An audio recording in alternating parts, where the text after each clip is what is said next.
What's going on, Buff Nation and BWBs, all of my bandwagon buffs? What's up? Welcome to TLP Live. I am your host, Harry Billion. Harry Billion is my name, and welcome to TLP Live. I appreciate you joining me today to talk about the Colorado Buffaloes and all of the issues that are surrounding this team. This is your premier channel to learn about the Buffs. I'm going to repeat that because it's important to repeat it at the top of this stream. All right. This is your premier channel to learn everything about the Colorado Buffaloes. So if you are new around here and you're watching this live stream in the restream because you didn't catch it live, this channel is dedicated to bring you up to speed if you are new to Buffalo land, okay? If you're new to Colorado, this is the channel where you can learn everything from the history of the university, the team members, the coaches, and everything in between. You can learn it here, all right? I don't break news. For the most part, I don't break any news, and I don't give you all the salacious details and the incremental details of Colorado and the team. That's not this channel. This channel is about teaching you about the Colorado Buffaloes team and everything else. All right. And on two days a week, we do this live show so that we can talk about the issues, so that we can give you an opportunity, give you a voice to get out of the comment sections or to get out of comment sessions. All right. And come on the live show and talk about the stuff that's going on with the Buffs. Obviously, there's a lot that's always going on because Colorado University, or the University of Colorado, however you like to spin it, it is the hottest team spinning, or the hottest thing spinning in all of college football. And how do I know that? Just go on YouTube and see all of the channels that were either here before or all of the new channels that have started just to cover the Buffs. If you want to get into YouTube, this is the way to do it. It's funny to say now that I'm thinking about it. But if you want to start a YouTube channel and you can talk a little bit and not stutter, even if you stutter, I guess, start covering the Buffs, and before you know it, your YouTube channel will be monetized. But anyway, I just want to say welcome, guys. We got a lot to talk about. We do this show twice a week, as I said. That's on Mondays and on Fridays. 12 East Coast, 12 p.m. Eastern time, even though I'm a little late today. Oh, man, the drama. That's 12 p.m. Eastern time on the East Coast. So that means that'll be 9 a.m. on the West Coast. And then because we are international, wherever else it shows up, if you're in South Africa or Australia or in the Philippines, wherever time it shows up, I want to welcome everybody. So the Buffs are the hottest thing spinning, and there's always drama. I want to start off. Let me just start off by giving you the address. This is how you call in, guys. You see right here? Join tlplive@gmail.com. That's the email. So if you want to call in, if you want to be live, and you don't want to just get stuck in the comment section, if you think you got something good to say, but you are animated and you can't talk, and the questions are not yes and no questions, your answers are not yes and no answers, all right? I would invite you to the show to come on here and we can discuss the issues, all right? But you got to be animated. You got to bring something to the table. I don't want people to just be on here, just be like, yeah, that's interesting. No, I guess that's a bad idea. You don't make a good talking host or talking participant. So, no.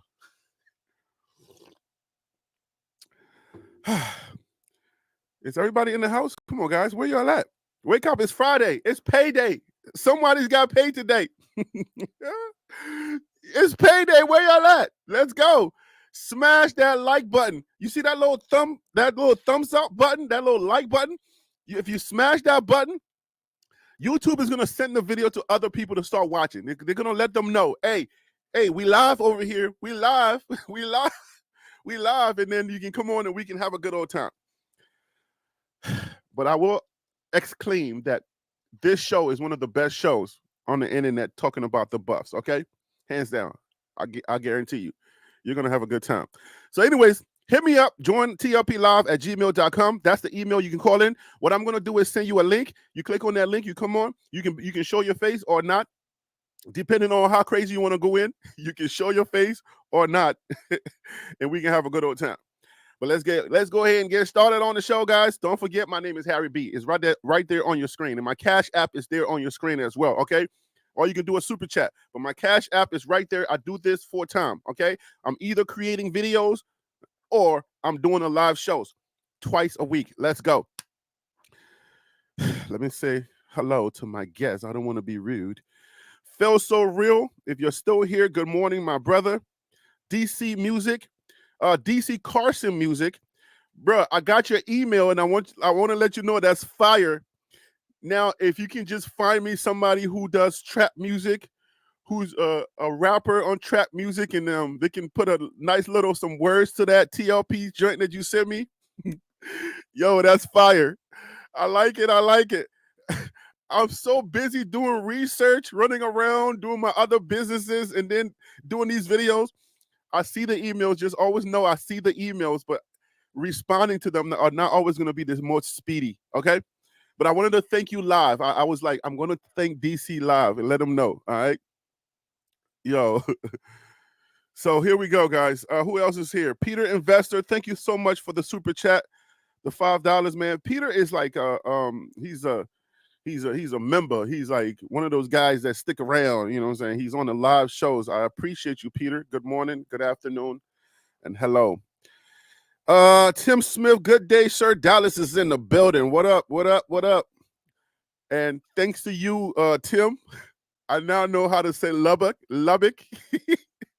Ooh, when I first started the channel, it was interesting saying Lubbock.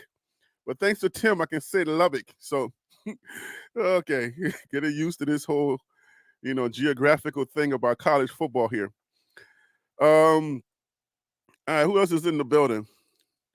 Big Dog G, what up with you, man? Hope all is well. What up, Harry? Run the football. Run the football. That's an inside one. That's an inside joke. Run the football. Oh my gosh. Run the football. Yeah, that is an inside joke. If you are a constituent of the TLP and the bandwagon Buffs, you know about Run the Football. New Dimensions Foundation, how you doing today? Hope all is well. All right, and then obviously it's Friday and it's early. So on the East Coast, a lot of people are working, and the West Coast is just waking up, getting their day started. They probably just got to the office.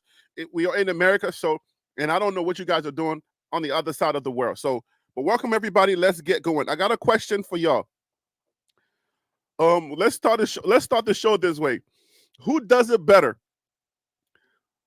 The haters or the lovers? Who does it the worst, or who does it better? The haters or the lovers? Do the haters love more? Do the haters hate more than the lovers love? Do y'all understand the question? Do the haters hate more, or do the lovers love more? That's what we're starting with. Let me go ahead and send the link to my guys who want to come onto the show.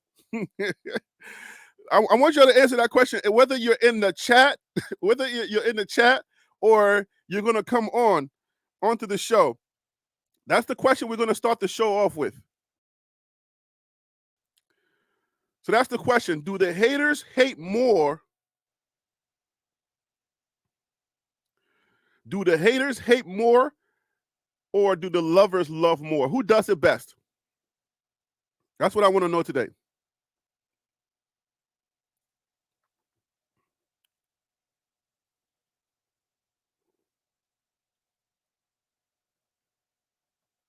Put your answers in the comments or come on and talk about it.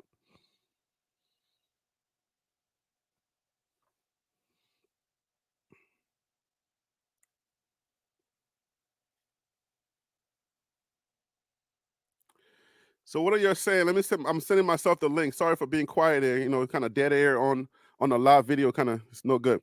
A hater will always care more about you than the ones that love you. Oh, Phil coming in. Put like that. Put like that. The loves love way more. I know why DC is saying that. I know exactly why DC is saying that. And DC, if you're not too busy, if you come on today, you can explain your position. DC, and let me tell you, before he comes on, DC is probably saying that. He's probably saying that because the lovers are very protective of Coach Prime. And if you say one thing, it doesn't matter if it's just constructive or whatever have you, the lovers are going to come for you. So, but I think the haters, some of them, like if you like you know, if you're just like straight, everything is negative about Coach Prime, we gotta weigh that. We gotta figure out who does it better. We gotta figure out who does that better.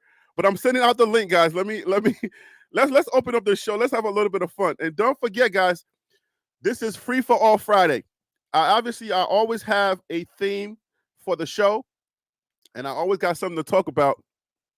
But it's free for all. So you guys can bring up the topic and we can talk about it if something's going on. All right. So Tim says the haters move the needle faster. I agree. I definitely agree. I definitely agree. The haters move the needle faster. William Hung is an example of that because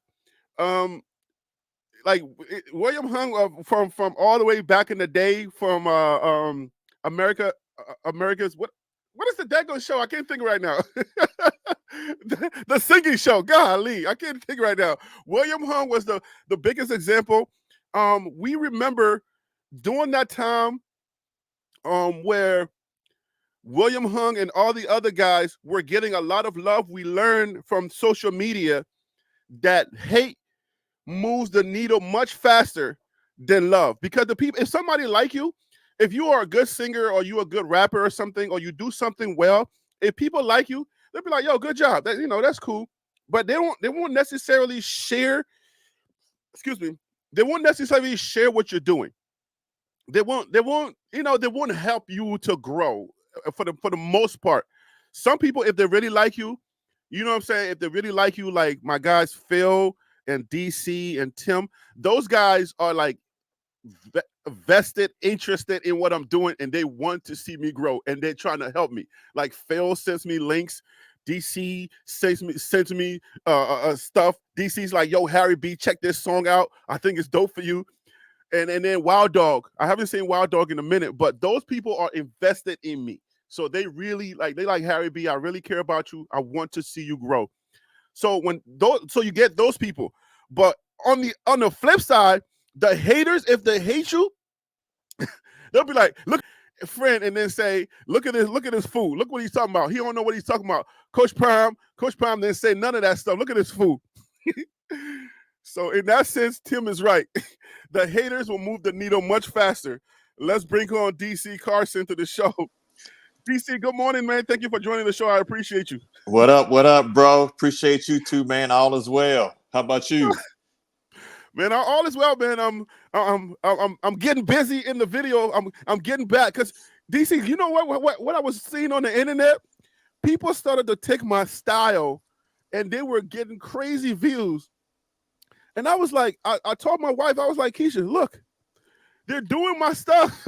They're doing me, and I'm getting stuck on the lives because when we were going at like back to back, people started to take my style and do what I do, and they were getting more views, and then my views were going down, and YouTube was telling me you're not uploading videos. So I started getting busy in the videos, and now you see, like, you know, the videos are going crazy right now. Yes.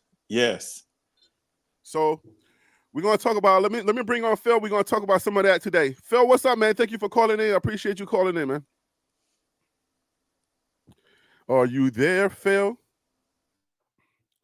Phil's Phil's walked away from the microphone real quick, but we'll get him back. So DC, what do you think, man? Let me get your thoughts on. Oh yeah, we can hear you. Welcome back.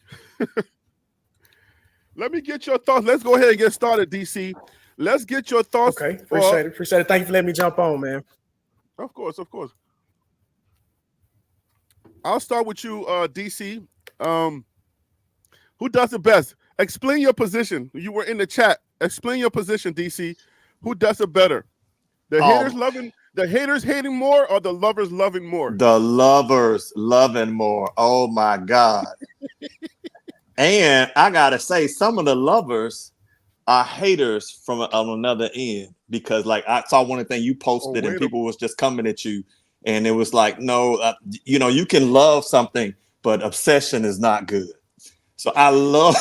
I'm just keeping it real. But yeah, the lovers love way. I'm a Bama fan and a Cowboy fan. Two delusional fan bases. They ain't got nothing on some of the Buff fans I've seen.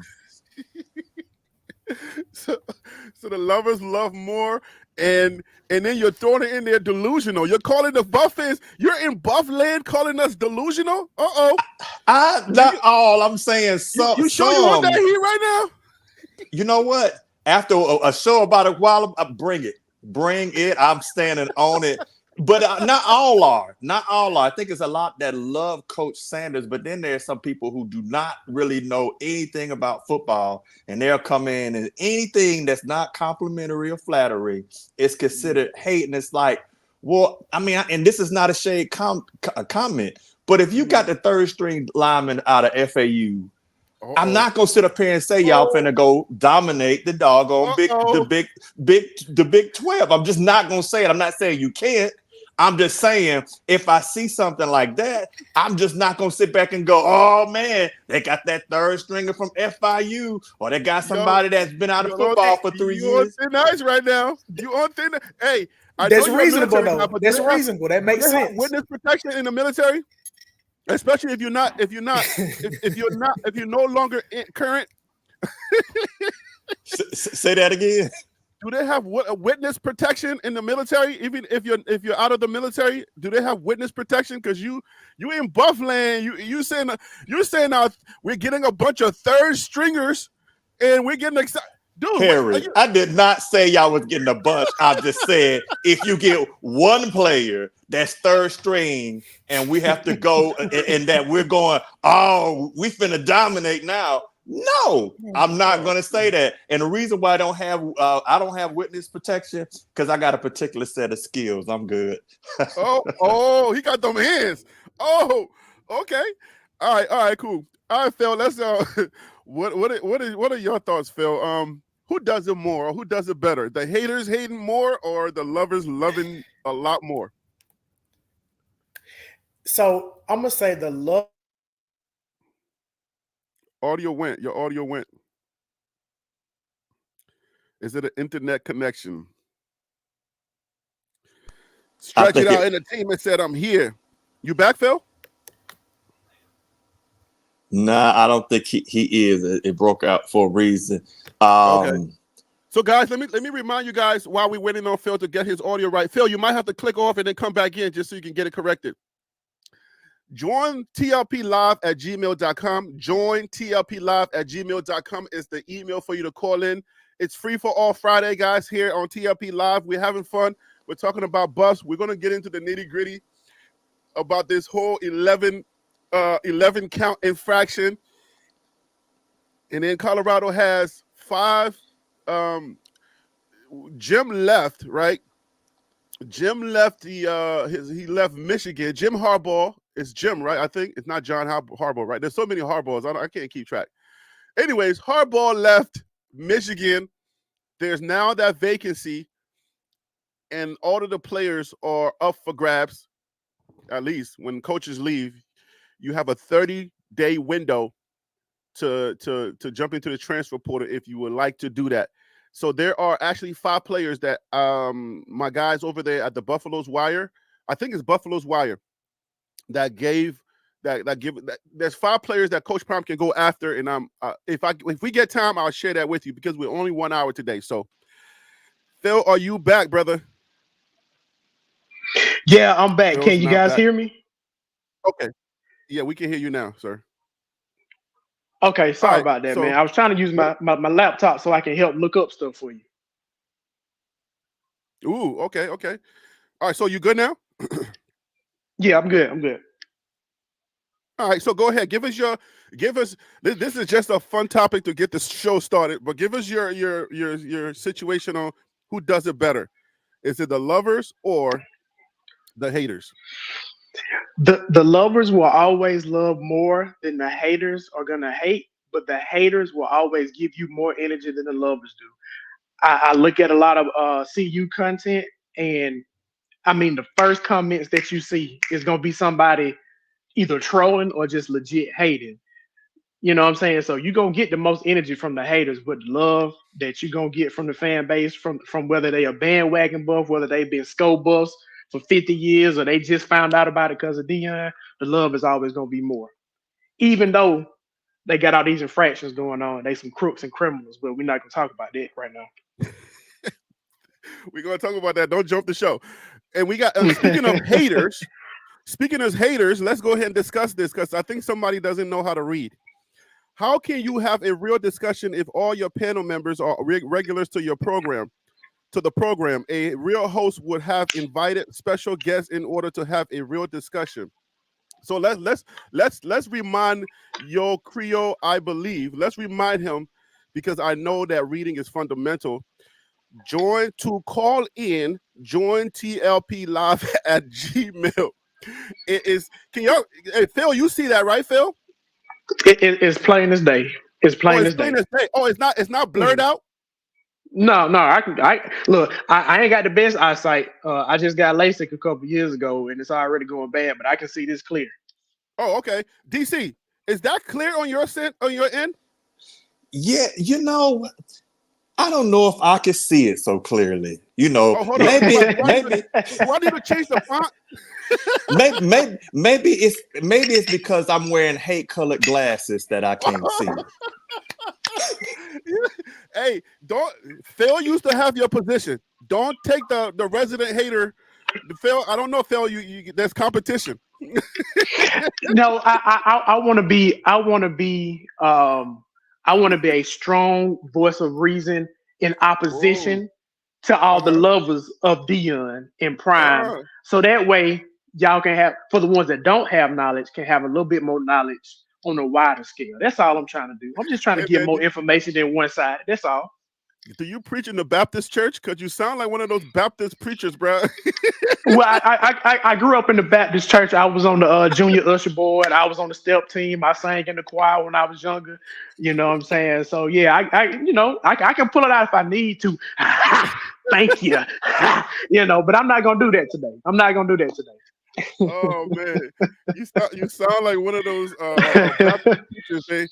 They gotta be politically correct and they know how to spin everything. You know what I'm saying? Like, as long as you don't say I sound like TD Jakes, we good. Oh my God, let's not go there. But you know what I'm saying? I'm not a dishwasher. If I told Phil, hey bro, what do you do for a living? If he's a dishwasher, Phil would turn that into some type of technician. Hey, it's all about the resume, man. It's all about how you work that thing, man. That's all. That is true. Let's bring on, to Yo Creole, I believe. Listen, man, I don't invite what do you say, experts per se.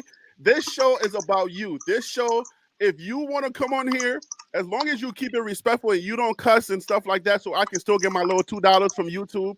That's all I require. Anybody that's watching can call into the show. All you have to do is just email right there. It's on your screen. It says to call in, email jointlplive@gmail. So it's not my fault that these guys they have a voice and they want to share their voice on the topics. If they call in, I'm gonna send them the link. And look, Another guy wants to join the show. And guess what? He's also familiar with the show. Brother Mike Lowry, Coach Mike Lowry. How you doing, man? Welcome to the show. Hey man, blessings, man. Did I catch you in the middle of a bite? Nah. You're like, oh man, I'm biting my sandwich. You about to come to me. But listen, man, let's share your thoughts. Your Creole wants to throw some shade this morning, but share your thoughts, even though you are a regular on the show. Who does it better, the haters or the lovers? Well, you know what they say?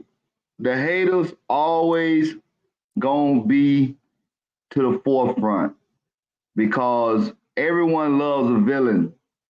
And then you have very minimal people love the hero. You know, you have more people love controversy than they love togetherness.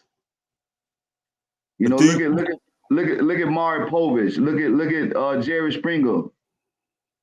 Look at the Bart Simpson show. That show been going on for years, and it's been sending us hidden gems forever, and we haven't been paying attention to that. They've been sending us Illuminati messages for the last 20 years, and we've been on point. We've been laughing and worrying about the bickering and the funny stuff, but we ain't listening to the support. We ain't listening to the jewels that they dropping. You know what I mean? But you know, check this out, Coach. Something I realized, I took a class and it talked about, you know, the human psychology and that human beings have a negativity bias. And we tend to have a tendency to focus on the negatives. Like, for example, when y'all see the weather on the news, it's not called Sunshine Center, it's called Storm Center. Why? Correct. Because the storm is negative. So that generally gets our attention. And even in your relationships, if y'all will notice, sometimes you're in relationships, you navigate with people that they always seem to focus on a negative. Like I'm straight up. If I hear a woman that's constantly negative, I don't even fool with that because that's hard to overcome. Coming back to this thing, though, I just think it's something like, for example, my man Yo Creole said something like a real host. How can you say Harry's not a real host? He's talking about what he's doing, or basically having a real discussion. We can't, and I got to be honest with you, Coach Hayes is not a CU hater. Now, he may say some non-flattering, y'all notice I keep using this term, non-flattering or complimentary term, but I mean, a truth is a truth. I mean, now we can look at motives, but I mean, how can, Harry has that number up there, anybody can call in. So, I mean, he can't just sit back and say, well, we're going to wait till somebody that's a coach, a CU hater comes on. No, he's got a show to run. I gotta wait till new people call in. I gotta say no to the people that want to call in. You know what I'm saying? I gotta give more energy to the people that don't want to call in than I do to the people that want to call in. So, listen, if only DC Phil or the people that just want to call in, if they keep calling, we're gonna have a show. Okay, we're gonna do this thing. And listen, man. I've been doing this media thing since I came to America. So Hey, Harry. I've done it. Listen, I've done it. Listen, I've worked at, I'll give you a little bit of my resume. I've worked at Three Keys Music with Marcus Johnson, who is he's the nephew of Bob Johnson, who started BET. So I've worked there in the music industry. I've done that. I've worked in the movie business. I've worked on multiple movies. I've worked in television for so long. Consider me the African, whatever. Listen, Roland Martin, okay? But he's been on TV long. But I do this. So just in case you don't know, now you know. Go ahead, Phil. No, I just wanted to say, just don't get big time on us when the season start, and then the casuals start jumping in, and your numbers go up even more. Don't forget about us little folks that's been here during the off season. That's all. Hey, I keep it real. I will get big time on y'all when I get big time. Okay, so stop playing with me. Okay, don't try to tell me don't get big time when I get big time. What are you talking about?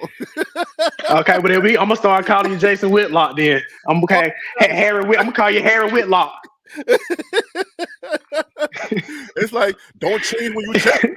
like okay, don't change when you change, bro. Like if I get blessed, I'm leaving everybody. Okay, stop playing with me.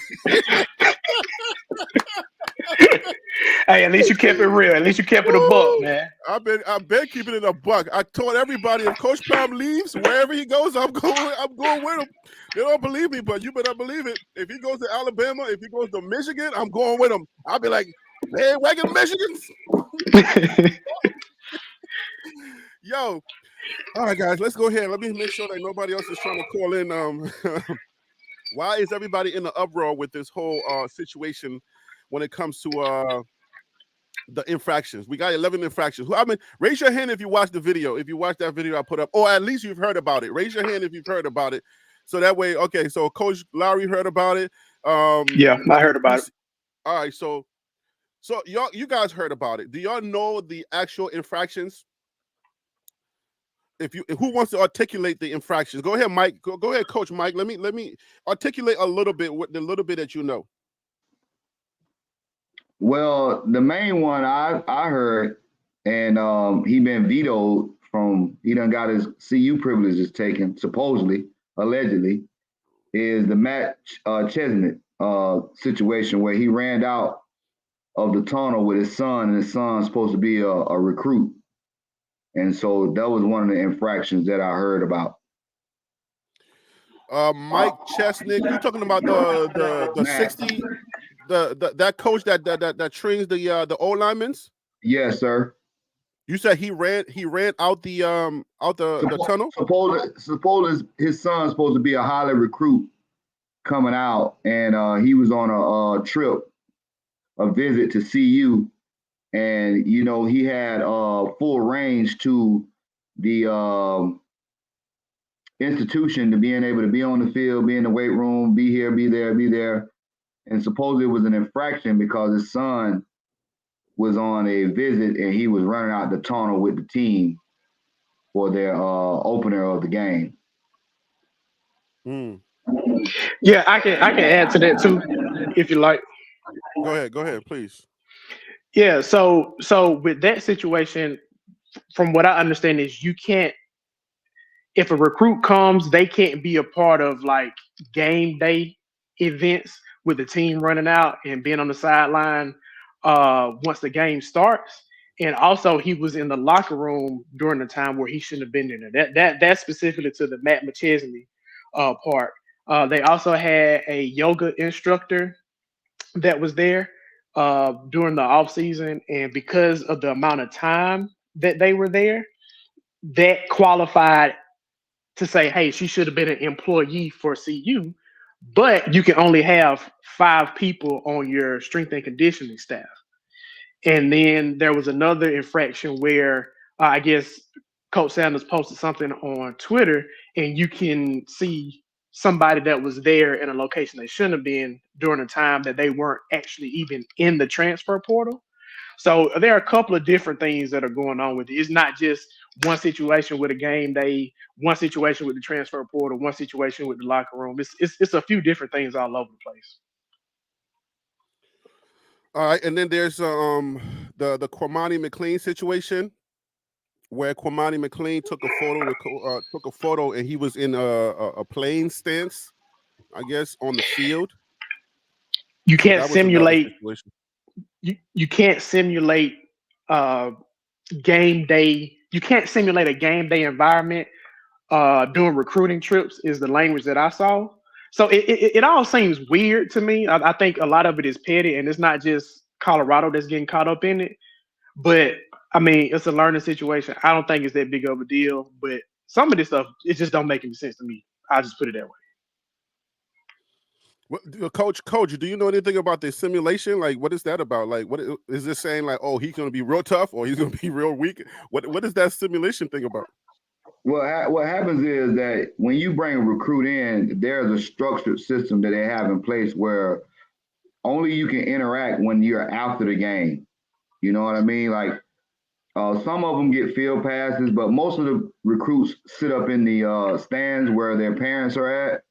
And then once the proceeding of the game is done, then you interact with the coaches and stuff like that. You go into the locker room, you know, you do all the things. You know, you have a prior day when you come in, you meet and greet, you might have a family dinner or something like that. You have a host where it takes you out on the town. different things like that. You know, you can't really simulate. That's already speculating because he hasn't committed. He hasn't signed his letter of intent, so he can't be really processing these things to the media that he's there on the field in a position of playing. So it's showing bias that coach already got him locked in before he even signed his letter of intent. You know what I mean? Oh, okay. So it's kind of leading. It's kind of saying like he's almost like he's already our guy or he's already playing for us. If you do that, it can send the wrong message, sort of, right? So you see, most of the pictures they always take them with the media staff in the locker room where they have that lighting that's place where they got the buff logo with the lights and the cameras and the twitchy lights, the what they call the club lights. And then when you see guys on the field, so like graduate students are different because they're already a part of the collegiate system. But when you bring in a freshman out of high school, there's different things that the NCAA have put in place where you have to follow by. And so basically the scrutiny wasn't there for them to know. Colorado gave up their violation, so they won't have any scrutiny come down the line. You see, they got ahead of the curve. Same thing they should have did with Coach. So DC, welcome back, man. So what if you can talk on if you report it first, you tell me, oh man, I'm so sorry I did this. Why is there not the same type of heat that'll come for you if they catch it? I think it's almost to a point where you are, hey, we noticed this happened because stuff happens.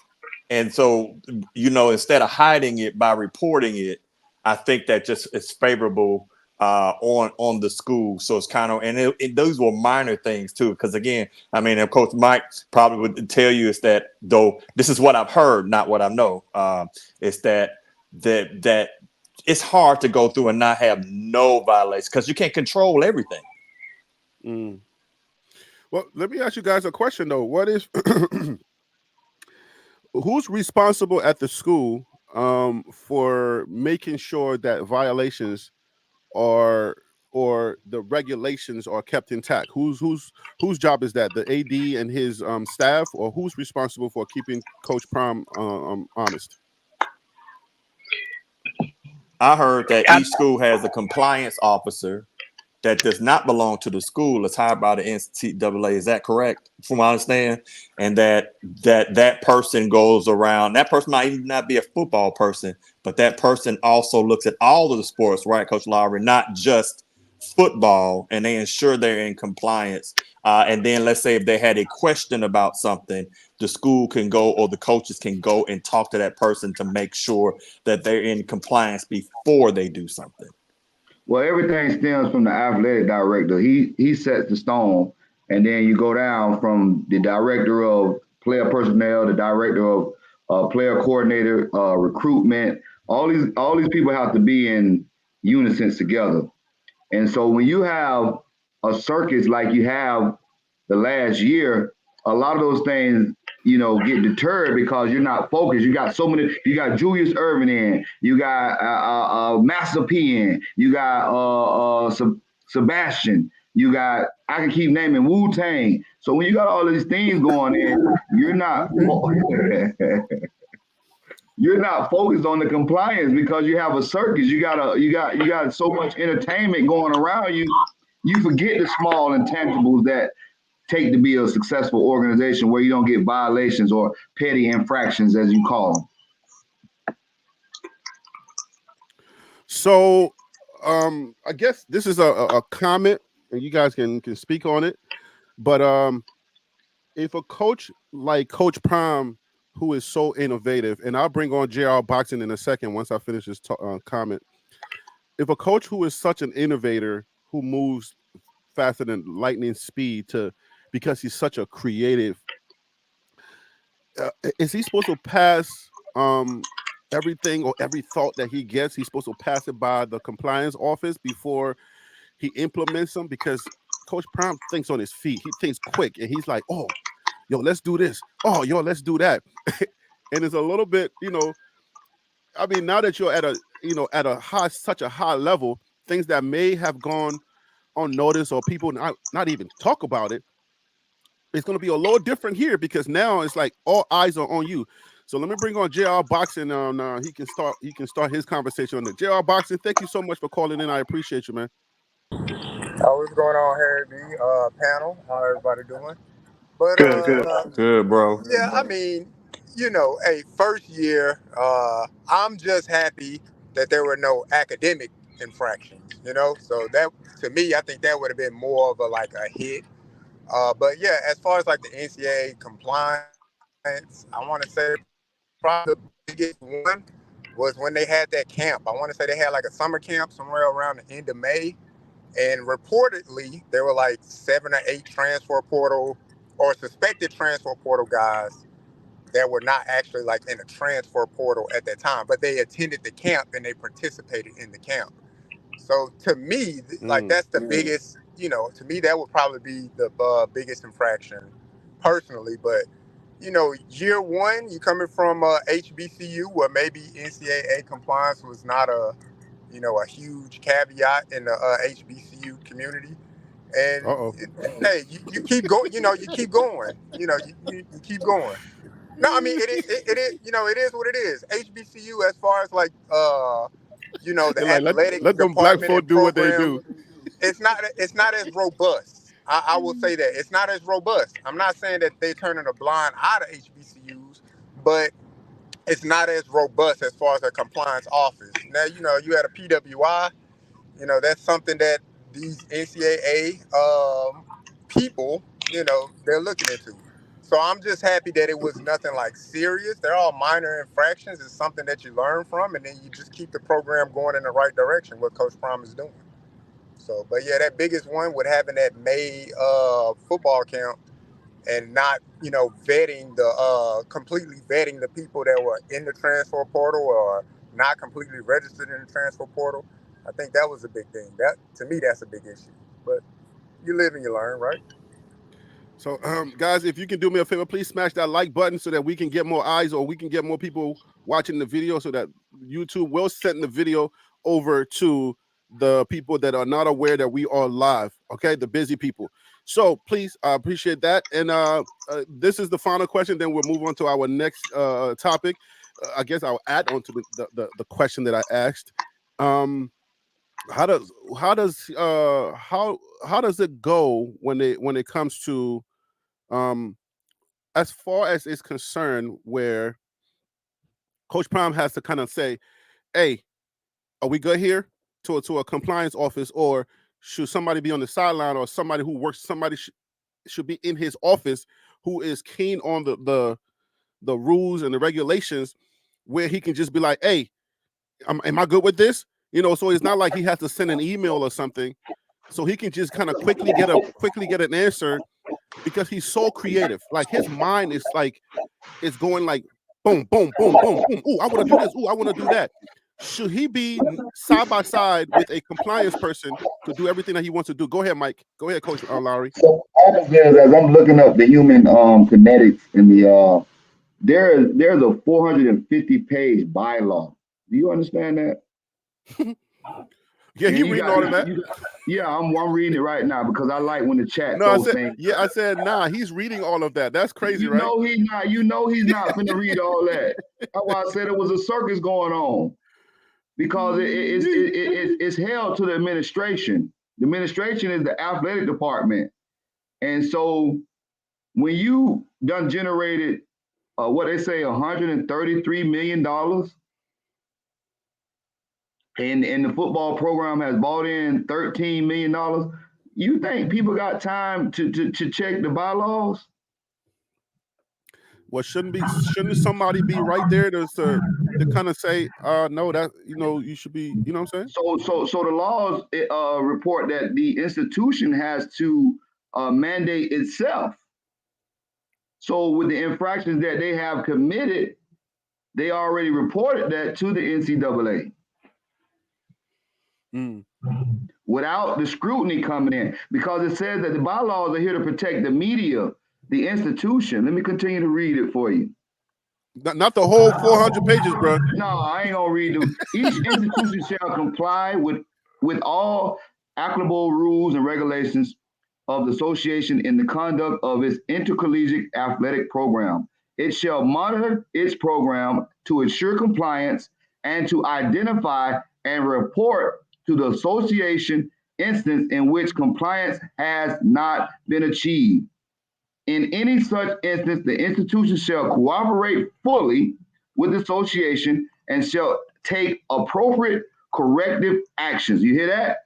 Take appropriate corrective actions. So they got ahead of it. They reported. You understand? The members of the institution staff and student athletes and other individuals and groups representing the institution athletics interest shall comply with the applicable association rules, and the member institution shall be responsible for each in such compliance. The NCAA. All right, so anybody else wants to final thoughts before we move on to our next topic, guys? Are we settled on this issue? It was a minor infraction, but it only made news because obviously we know why they made news, because it's Coach Brown. Let me jump in and say that real quick. No, that's not the only reason why it made news. Yes, for this particular group, it is more obvious or is more prevalent on their news feed because you follow CU. But a lot of schools have these issues going on. A lot of people want the NCAA to make some changes, but they're not going to because they have all the power. So why would they? But yeah, man, like trust me, this is not them just picking on CU. CU was the person that said this happened. So it's not like, you know what I'm saying? It's not like somebody made it up about them. CU is saying, hey, we did this. So just trust me. NCAA is not picking on CU. A lot of other schools go through this. I think this is very common. Phil, I think you didn't hear me, resident hater. Listen, I said why it made news, not that the NCAA is picking on CU, because just like CU reported it, Alabama, Georgia, and other people report theirs as well, but there's no coverage. It doesn't make news. That's what I. No, trust me. It makes news. If you follow college football as a whole, it makes news. But if you only follow one team, you're only going to see what's on your algorithm, and then I'll leave it at that. Phil, you better give us our credit. The world is talking about this right now. But anyways, go ahead, DC. Well, the thing is, Harry, if you were a real host, then you would know. The thing I'm gonna say is this: I got it, but you can't ask for the shine and not and excuse the microscope. The shine and the microscope come together. It is what it is. So if you're gonna be like, we coming, we all this, we doing it big. The shine, there's always a microscope that comes with it. Is it fair? Who's to say? But it is what it is, real host. But listen, oh man, I wish to be a real host one day. Listen, man, that's the point that I'm making. The idea that Colorado Buffs are the hottest thing spinning. I don't care how way you like to spin it if you're a DJ, okay? Colorado is going to make news if Coach Brown sneezes, anything. If he sneezes and corn comes out of one nostril, that's going to be the biggest thing. The sports world, everybody on YouTube, the detractors, they're going to talk about this. And was it KMS that said, Harry, nobody cares about this. It's just the YouTubers getting views. Hey, it is what it is. It's the game. Don't hate us. We're not the ones. We put it out there for people to consume it. Somebody's going to get the views on it. I'm just saying. You know what I'm saying? But the fact that like the whole internet blows up every time Coach Prime does something or every time something happens, it's just because we're the hottest thing spinning. That's just facts. It's facts. Okay. All right, so are we settled then? I got one more thing to interject before we move on. Mm-hmm. Florida Gators are under scrutiny right now for supposedly trying to pay a guy $14 million, $13 million. So there is infractions that are out there, but you don't have people like Geraldo that taking deep dives on other institutions. You have people that are. Wait, is that Geraldo thing a real thing? Yeah, Geraldo used to be an investigative reporter on the beat, and he used to be out there finding all the information out, finding where the people lived, and he was investigating. Oh no, I know what Geraldo does. I thought you were insinuating that he was deep diving on Coach Prime. No. Pause. Pause. No. Yeah, Paul. Yeah, Paul. You know, No. that's something that a real host. That's something that a real host would pick up and talk about. You know, try to make sure. What I was saying was, you're gonna have people that gonna take a deep dive on Coach Prime. Mm-hmm. That's why I brought up the Florida and the Georgias and the Alabamas and whomever else that's a part of the infraction, because you're gonna have multiple institutions that have infractions. Yeah. So DC, you just put that in the chat. That's something you knew about as well, the Florida situation. Right. Just as Coach Lowry was saying, I was typing that as well, as we all know FSU is in trouble for some of those things. And there are other schools that are, having it. Again, I think Phil, there's a spotlight on it, but I also think, Phil is right. That algorithm, I get CU Buff stuff all the time. And I mean, it is what it is. That's because we hot, man. Your Bama can win, but we hot. So who cares about your Bama, bro? We hot, bro. Nobody cares. Are you sure that's the only thing that Coach Sanders cares about? Because I assure you, he would much rather have been hoisting a trophy at the end of the season than being able to say we were the most watched college football team. But he will. Okay. That's what y'all not understanding. He will. But we still hot. Guess why they hate us? It's because we hot and we win. That's like a deadly combination for a hater, for a detractor. He can't be hot and win at the same time. Just be hot. Oh, but he gonna win. Bama people, come on now. You know what's beside me over here. I watched your video about the coaches on the hot seat in the Big 12. I remember who was the losingest coach that's gonna be in the Big 12 this year. Shh, be quiet. If I'm gonna be a hater today, then I'm gonna lean in now. I'm trying to be a voice of reason, but if you want me to be the hater, I can do that. He was number 15, not number 16. Okay, he was the last. So be quiet. We're moving on up. Call the Jeffersons. Right. Oh, he was number 15. Okay, dead last is different from being the losingest coach. So get your facts right. Okay. Anyways, I'm sorry. You great job being a real host. Thank you.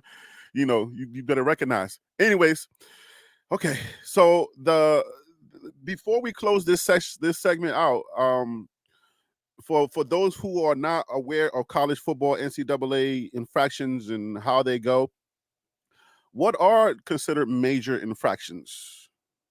If y'all want to share some of that from all you football people, what would be considered major infractions? Honestly, I think if you look at what's going on with Florida right now, does anybody have the Florida information? I can try to put it up for you. I can let somebody else speak and get you that information and email it to you. DC, you want to go ahead and take the mic so that Phil can do some research real quick? Oh, I'm gonna punt that to Coach Lowry because he seems like he's all over it. Okay, so what are major, Coach Lowry? What are major if one of your kids have gone to college or you're in the football coaching world? What would be major infractions? So that back in the days, showing up with a brand new car, or your mom getting a brand new house, or your bank account getting asterisk by it. Or like they did with Jim Harbaugh buying a recruiter cheeseburger. It's all type of infractions out there if you're doing with kids that's coming in and they're not going through the institution and they're being they could have been an infraction with Ocho Cinco. Remember he said that he talked to Jordan Seaton and made him sign when he was down in Miami. All type of things, man. Remember, I just told you it's 450 pages of compliance. Oh, but hold up, Coach. 1 second, Coach. Now, when you are not an employee of the university and you're doing your part because you are a fan, is it an infraction for you to say, hey, coach, I'm out here. I'm doing what I can to help the team out. Yeah, because now remember what I read you. We have to protect the media. The media. So you had Ocho out there saying this on live stream or through his media outlets, which was confirming that could have been tampering. Well, right? He doesn't work for the university, so how could that be tampering? You still connected to coach. You still association brings along assimilation. Remember that. I'm still unclear. So I cannot talk. This is privy knowledge. Mm-hmm. I cannot talk about what's going on recruiting because we got to let everybody get their fair just due. No matter what's going on in behind the scenes, that's behind the scenes. But when you come out to the public eye and you bring it to a platform, now you're interfering with the media performance of the recruiting. All right, they have things that are in place for institutions, not for people that have platforms, not that people that have a leverage. You know, you have Rick Ross. He was brought in to Miami University to host Cam Ward, right? You have to go through a proper chain of command to get these things done. And like I said, you can't be out here speaking on things when you're not part of the institution because it feels like you're swaying, like Donald Trump say, you're swaying votes. You know, you're trying to undermine the way recruiting was set up. Oh, okay. So, hey Harry, I found some information on Florida. If you want me to touch on that whenever you're ready. All right, go ahead. So yeah, so KC wanted to know what the FSU do. So let's go ahead and turn it over to Phil to give us some information. So I don't have the FSU information because I'm specifically looking at Florida right now, but I can look at that once I touch on this Florida situation. But basically, they had a young man, last name Rashada, that was one of the top quarterbacks. They were trying to, get him to come in. They were trying to get him to flip from Miami to Florida. They were successful, but come to find out, that was supposed to be like some type of $13 million NIL deal that was going on. However, there was somebody within the program that was working to collect funds to get him to come over in some kind of way that's against NCAA infractions, right? So these collectives, they can't work in conjunction with the actual football program because then that would make them look as though they're an employee.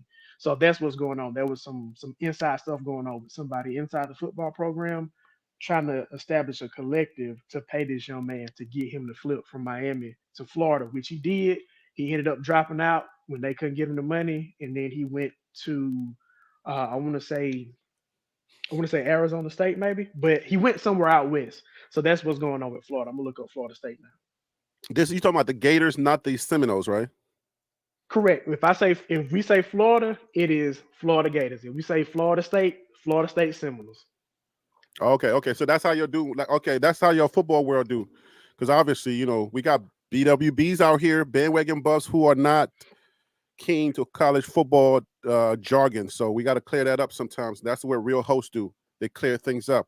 Right, yeah, I mean, think about it like this. Just like you're not gonna say if we talk about Oregon, we're gonna say Oregon. If we talking about Oregon State, we're gonna say Oregon State. Same for Arizona State. So just putting that out there for the people who don't know. Well, what about USC and Cal? Like, how do y'all handle that in the football world? USC and you just say USC, and if you're talking about South Carolina, you'll just say South Carolina. Some people say the other USC. Not South Carolina, but South California. Correct. And what I'm saying is when people are talking about University of Southern California, they'll just say USC. But if you look at the initials for University of South Carolina, it'll say USC. But when people refer to them, South Carolina, they'll just say South Carolina. Copy that. So DC Carson Music, did you get this off of the information that we're looking at, the FSU situation? I did. And the thing I want to say with folks is that y'all got to think about this. All right. So if a 5-star comes to a school and they say they want money. The coach can't negotiate the money because the coach has to still far off. So there's got to be a coordinating, whether y'all like to believe it or not. Now the schools do it. That how do I, if this person's going to cost X, Y, and Z, then how does the money get in there? Now I know a lot of folks say, well, they can get out here and make their NIL money. That is not the way it works. For some it does, but for most, it's like if they're getting paid, how do you establish that? So somebody's had the conversation. Or somebody, I mean, think about it. If I'm a coach and I say, hey, I need X, Y, and Z, what's the coordination that comes behind that? That's why you're hearing a lot of talks, even in legislators, to talk about how do you do that, because you got to have something. If I want a Jordan Seaton, hey, I got to have good linemen. I got to have an established budget on what I can spend on my needs. Somebody's got to have that conversation. I know it's uncomfortable because you always want to think everybody's walking around with a halo on their head, joke. But still, that's what. So what FSU has done, and I believe that Ohio State has done, is they say, hey, we need to get this money up, and we need to go out here and pay all these holes that we need to fill. Which is not NIL. I didn't know where you was going there for a second. These holes. Okay, well, I'm not going there either, but that was a good one. But again, the thing is that the NIL allows them to make money off of their name, image, and likeness, but they really don't necessarily have a national name, image, and likeness for. So you can kind of see where there's a gray area in that, and that's what I think caught FSU up with. Yeah, some of the issue with FSU was it was somebody like on their coaching staff actually talking to the player about money. So like, apparently with the NCAA, that's a no-no. Like if you have a NIL like program or personnel that runs your NIL for your school, like that's who the athlete is supposed to talk to. But apparently FSU, somebody on the coaching staff was talking to recruits about NIL money, and that's what kind of got FSU caught up, from my understanding of the reading. I got that off of like Yahoo Sports. So as long as the coaching staff don't do it, then you good. But if you have an NIL compliance office, or however the school has it set up for them to discuss NIL with that recruit or student athlete or whoever they're bringing in, it should funnel through like that compliance office, and not a coach saying, yep, this is what we're gonna pay you. Because I mean, that's pretty much what they would do before under the table. The coach would say to the booster, or the booster would say to the coach, hey, this is what we can offer this kid, and you get the envelope, or you get the hoodie with the money inside the hoodie, or you get the money inside the shoe. Like I got money in the shoebox before. So well, that's what stuff. But that's why FSU was also called Free Shoes U. Yeah. When the kids leave there with gear, back in the day when I was going to school, when you leave with the gear, there was usually something in the gear, So, but it's just finite, minute like little things and stuff like that. But FSU got caught up on it, and the coach was doing a little bit, I guess, out of his scope, per se. All right. So for those of you who are a little confused or not understanding what this segment was about, we were trying to make sure that we understand what major infractions are for college football as opposed to minor infractions, because some people, you would never be able to convince them that even though they said it was minor, they'll be like, yeah, minor. Yeah, it's probably because it's Coach Prime. So I just wanted to make sure that we understood what major versus minor infractions would be, because at the end of the day, you ain't gonna convince everybody, because they really don't understand what minor and major is. So, all right, so everybody got it? We good? We can move on to our next segment, correct, guys? We all good? Everybody settled on the panel? We good. All right. All right. So we are I'm going to allow a little bit more time so that we can discuss this issue. It's not necessarily an issue. It's just I want to talk about the coaching carousel, and the fact that now coaches are moving around, and how it affects who we recruit and who we can get into that in-house. Because if you guys don't understand or don't know, we still have a lot of work to do when it comes to getting certain players in certain key positions. and we've talked about that, extensively on the show. But if you are a constituent or you are a fan of Colorado, even though we have a lot of players in house, there are still key positions that we have not, I would say, really filled. And when I say fill, I mean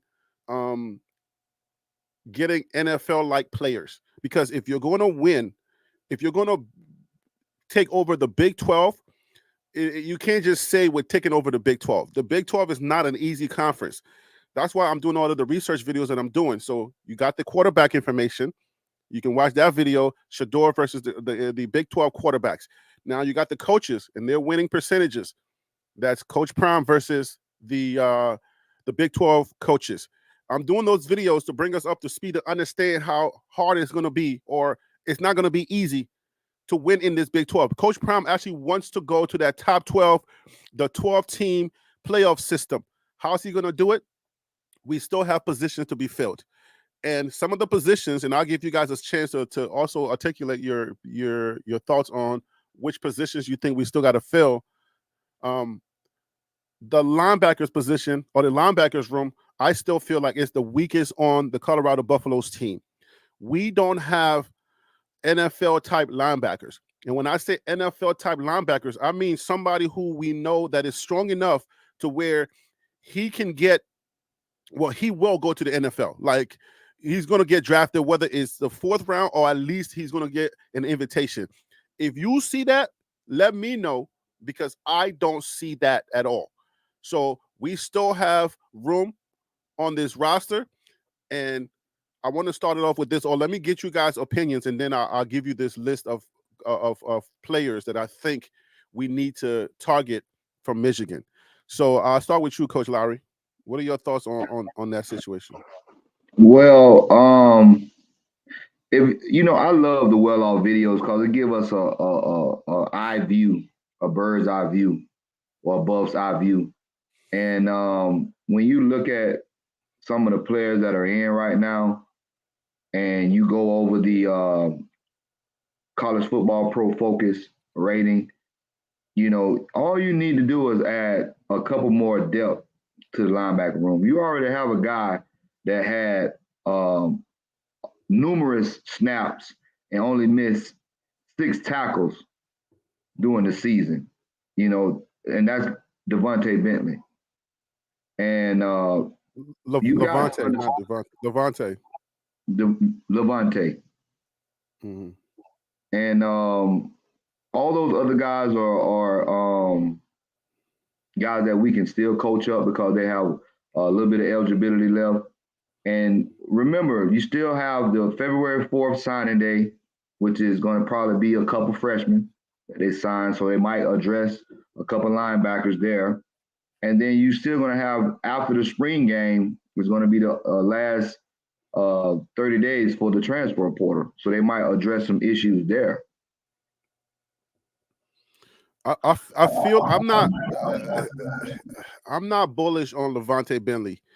Levante Bentley, the reason why I'm not bullish on him is just because for the simple fact that he started off the season kind of slow.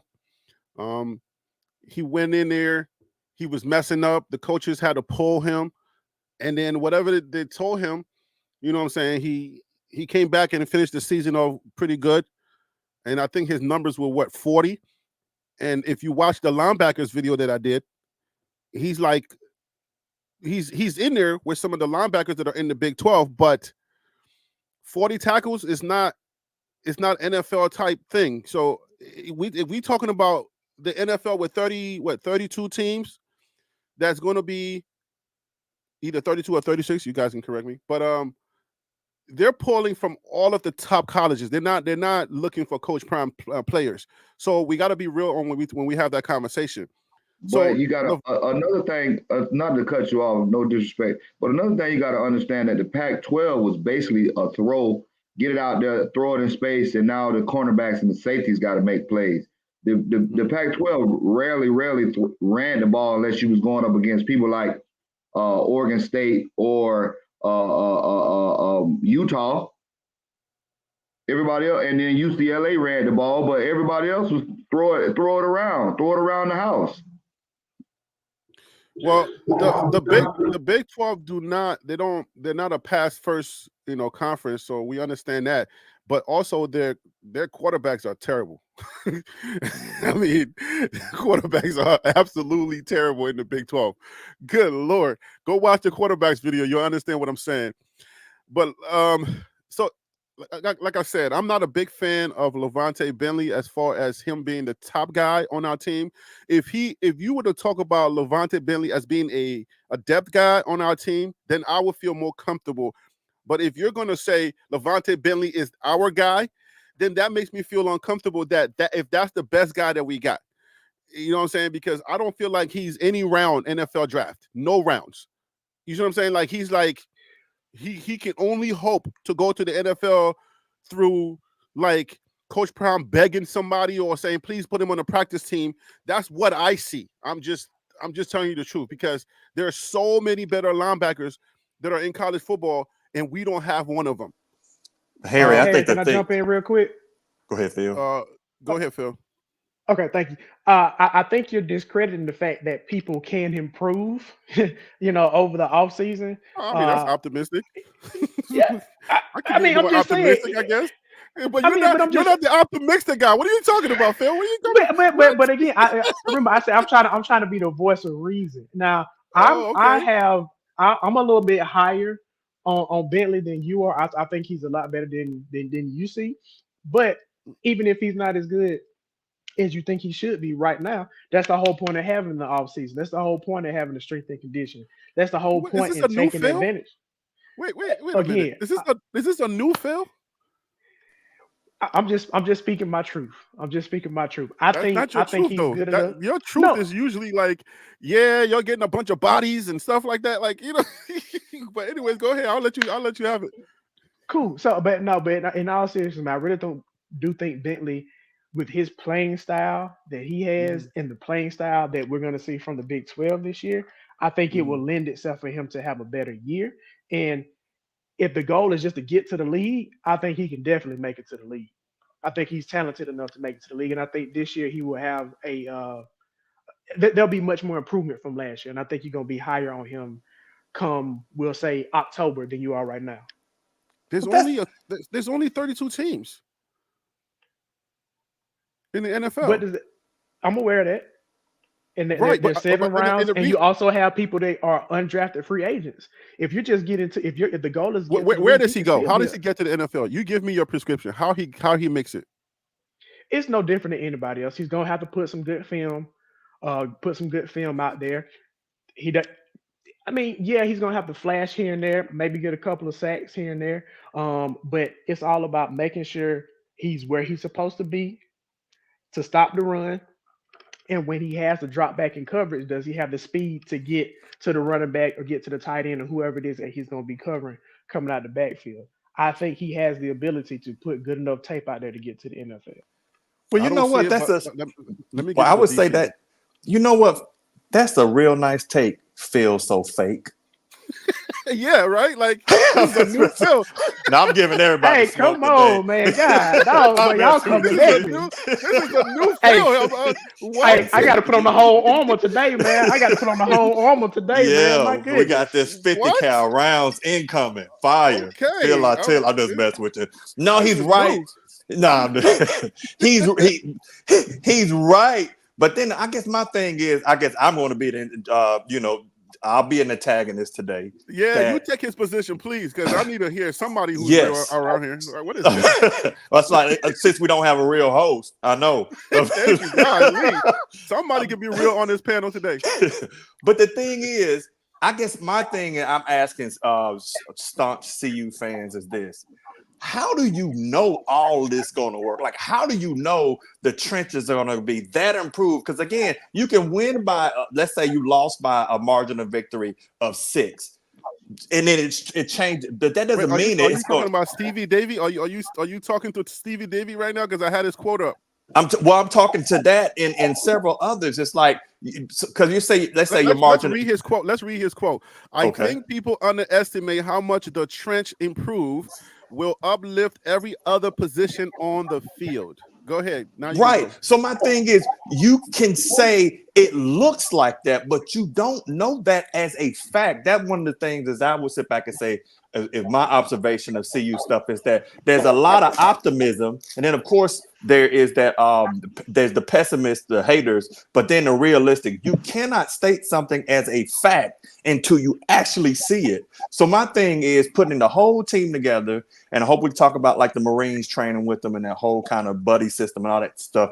But the thing is, you can't say that it's going that let's say your margin of victory was 6, you lost by a score. That doesn't, you don't know if it's going to decrease from a margin of loss for 6 points that it'll change to a margin of victory of 6 points. You might change your margin of loss to 2. And so you're sitting up here saying stuff that I get it, and it's good football talk, but you don't know. You can't say it. The only way you're going to say it is because especially on defense, you don't even know who your coordinator is. And if you're sitting here saying, well, that don't matter at this point, go watch tennis, go watch golf, because you're not trying to look at a competitive sport and what it means to operate as a unit. So that's all I'm saying is that I think they got some good players and they got some good pieces. The defense, I think, is going to be the weaker side of the ball. So y'all got to understand, Shador can't pass if he's sitting on the bench because another team is running the ball down your freaking throat. And there are several teams on this schedule next year that can run it on you and play control football, and as well as like Utah, and can score quickly on you too. So you got to factor all that in. I yield. All right. So let me before you jump on it, Phil, to call into the show, guys, join tlplive@gmail.com. CU Buff Dynasty is trying to come on to the show. Just email join tlplive@gmail.com and I will send you the link so that you can come on the panel. I'm going a little longer today. Should I say pause on that, Phil? Well, anyways, I'm going a little further today. Pause, definitely. We got 30 more minutes. We're gonna go until 2 p.m. today. So because we just started this topic, we started it late. And this is usually a hot topic because we're talking about the players and our abilities to win next year. So we will go until 2 o'clock today. So you still have time to call into the show. That's join tlplive@gmail.com. If you email me, I'll send you the link and you can come on. But go ahead, Phil. Before I share this list, Phil felt like, DC said something that he's about to, debunked or something or rebuke. Let's go. Oh no. I didn't have anything. I don't That I was don't have a problem with what he said. I that think was I me, think Harry. I think Who's he is that? telling the truth though. JR. Oh, JR, you had something. Go ahead. Go. Oh, you got heat. Go ahead. Go ahead. I like heat. Let's go. Yeah. Well, Phil, I don't completely agree with everything that you said, Phil. But what I will say is that You going back to Phil or you going to DC? Because DC. DC was the one that DC. was It was just talking. DC. Oh, it was DC. DC. Okay. Yep, DC. So I agree with some, but not all. What I will say is that this year they look more the part, right? So when I say look more the part, they have better depth pieces. So How the do thing we is know that? the thing is to improve the roster. So you're going based off measurables, right? So you haven't seen them play together as a team, but what you go off of is measurables. You go Okay. off of what you can see to say possibly the team could be better. Okay, I'm I sorry, give guys. the analogy. One second. All right, so I'm gonna take the email off the screen. So to call in, it's gonna be join TLP Live. Join TLP Live because people want to know who's talking. So it's join TLP Live @gmail.com. That's the email. So just remember that if you want to call in. All right, go ahead, please. I'm sorry. Yeah, so I mean, you're going off the measurables. So this year, when it came to the transfer portal, CU was able to target more of personnel that they need to meet certain measurables, height, weight, comparison, things like that. Last year, it was like you just getting the last bananas left on the shelf at your local Publix or something like that. You're getting everything that's bruised up. You're getting players that are coming in and are coming off of major injuries and things like that. But the cupboards were bare in that transfer portal last year when Coach Prime got the staff together and things like that. This year, they're able to sit down and, analyze players a little bit more. Okay, this is what we're looking for. We That's a need a good point. guy that's 6'4", 280. We need a guy that's 6'6", 270. We need a guy that fits these measurables So we're at least not starting completely behind the power curve. You see what I'm saying? So you get the guy with the measurables first, and then now it's on the coaching staff to coach that player up to meet the demands that's needed for the team. Last year they couldn't meet those measurables. You look across the defensive line. I mean, I don't think they had one defensive lineman over 300 pounds. If I stand corrected, please somebody let me know. I don't think Oh no, anybody was over. they were average 300. They were average. I Yeah, did that okay, video. average. Okay, average 300. So maybe you got one, maybe two player on the defensive line that's over 300.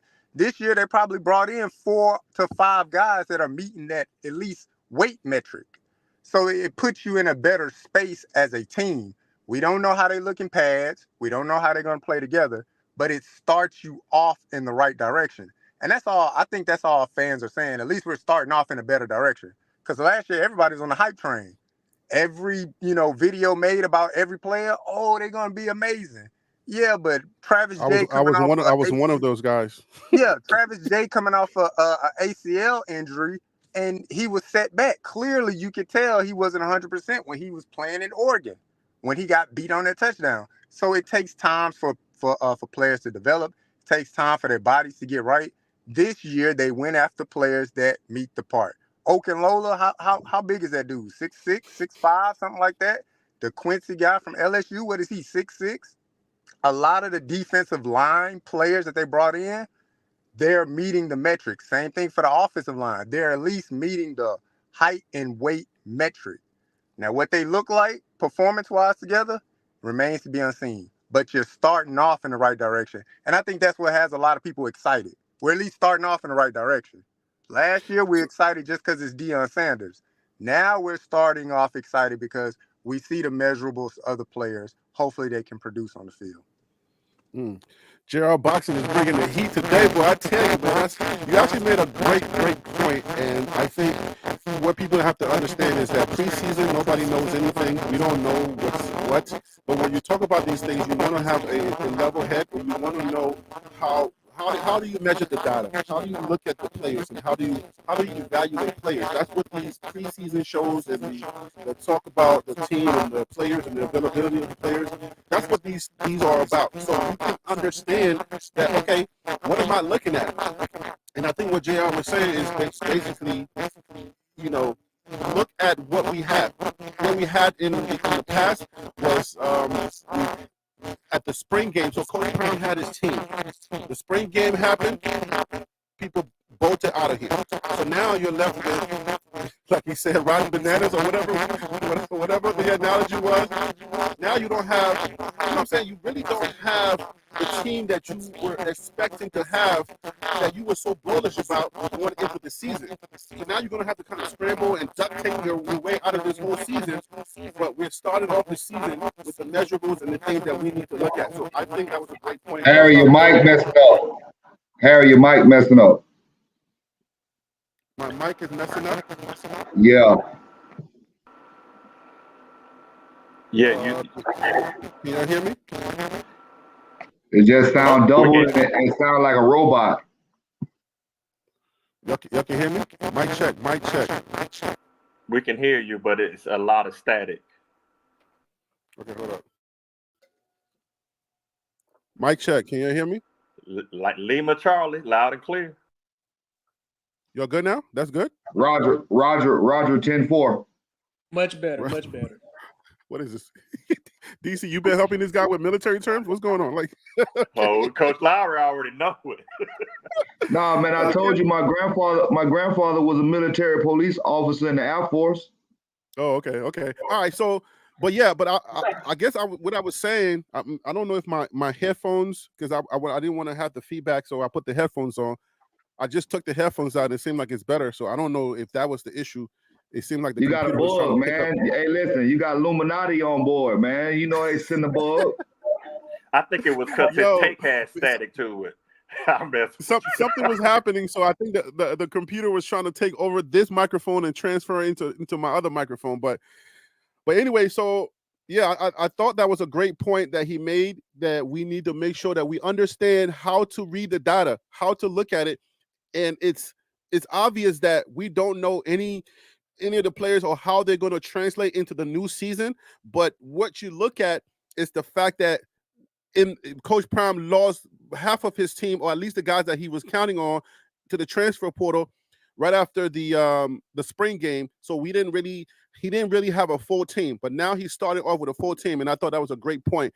And so who are some of the guys that we should be taking a look at? Let's look at this list right here, so that we should understand that, number one, a lot of coaches, if you're new to college football, guys, a lot of coaches are moving around. It's called the coaching carousel. If you're new to college football, every year after the season, a lot of coaches are going to move around. And when coaches move around in college football, the players, they lose confidence in that program, because obviously a lot of the players are going there because of the coach, because they know how the coaching is. Regardless of the name of the school, the coach that is there is going to be instrumental in that school's success.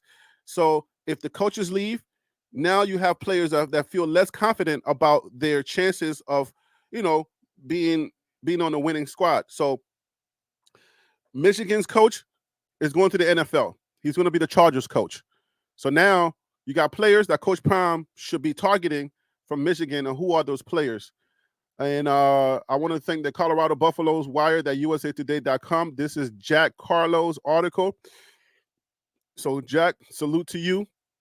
Now, this is the first player that we should look at is going to be Colston Loveland. He's a tight end. Colorado really had a tight end issue. The one tight end that we had that was successful was Mikey. He transferred. He's like, whatever, for whatever reason, he's out of here. So, tight end. Do you guys think that, I don't know if you guys know anything about tight end room, but this is what he said after Chaman Matea was an excellent addition. Colorado needs some more depth at the tight end position.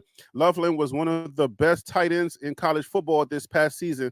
He hauled in 649 receiving yards and 4 touchdowns. What do you guys think about our tight end room? And give me 1 second, guys. Let me bring my cursor back. I'm sharing it on 2 screens.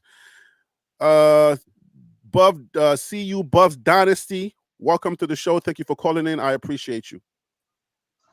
Hey, what's going on, fellas? All is well. All is well. What up, bro? We can just jump right in and ask you the question about our tight ends room. What are your thoughts on Colorado's tight end room? Give me a second, Harry. I'm taking care of some business right now. I'll tap in just a few minutes. Copy that. Let's go to you, Phil Surreal. I don't know, because I don't know how much you know about our tight ends room, but let me give it to you right now. Go ahead. No, I mean, I think anybody of this caliber would definitely be beneficial. With us not knowing yet who the official offensive coordinator is, we don't know exactly what the scheme is going to look like. So maybe they won't need as good of a tight end, you know what I'm saying? Because like the focus is going to be more so on wide receivers. But anytime you can have somebody of this caliber, I think it would be an addition to the team. I don't want us to get ahead of ourselves, because I don't think these guys are actually in the portal yet.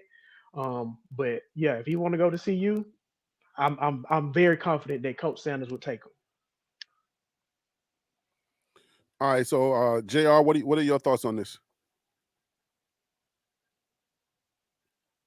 I think JR is kind of driving. I heard some car noise or something like that, so he might be taking a second. But DC Carson, you want to speak on this? Yeah, I mean, it'd be a great get to have. I just think, like, even when Bama was having the issues, and it's like, hey, we ready to come to Prime. I just think it's too much money going around in NIL world for CU to get them. They could use them, absolutely. Definitely that extra blocker, depending on what you're running, they can absolutely use that quarterback they got from Vanderbilt to kind of do some, playing runs, all kind of stuff they are limited. They can do. I just don't think those guys, because of NIL money, that's the downside about that portal thing, is that there's a lot of NIL money influence it. It's going to be hard to get guys like that. So let me remind people about our tight ends room. We really didn't have a tight end. Like seriously, we really didn't have a strong tight end, even though Mikey was good and he became what I called a star just because he saved the game at CSU. But he wasn't no Gronkowski, okay? He weren't no elite, you know what I'm saying, tight end with the body and with the size that we can say, oh my gosh, we had an NFL tight end. If he goes to the NFL or if he's good enough to be in the NFL, I don't know that they use him as a tight end, maybe on special teams or they might squeeze him in into some type of special play, but I don't see tight end work on him. So go ahead, Coach Mike. Well, you know what? I'm gonna tell you, I got a little Geraldo in me. Uh-oh. Savell Smalls has on a white T-shirt. Can anybody in the chat tell me, did Savell Smalls play tight end in high school? He's a 5-star out of Washington. And he's a transfer. And he has on a white jersey, a white shirt, practicing on with the offense. I don't know if they switched his positions or not, but that's a big body. And then the guy from Cincinnati that came in, he's already giving pushback to Chidozie about how Cincinnati, I think, beat them this year. Cincinnati beat Houston, and so there's some hitting rivalry going on within that school right now. There's some competition level, some hazing, some battering going on. But I just want to check and see if Savell Smalls played in the tight end, if anybody knows. No, from my understanding, he only played tackle. From my understanding, he only played tackle. So as far as tight ends is concerned, I feel like we did bring in, I think, either one or two tight ends that I feel like are going to be instrumental in if we do anything. So I'm looking forward to them translating. But I feel like that room also need a little bit of, it needs a little bit of bolstering. And listen, Somebody in the chat said Savell Smalls did play tight end in high school. He did, yeah, he did. I think the tight end room is pretty much good. I think we forgetting the two guys that we had. What's his name? Presserello. He was out for injury this past season. He's a pretty big guy. With the addition of Savell Smalls, what is his name? Chamon Matire or something, I believe.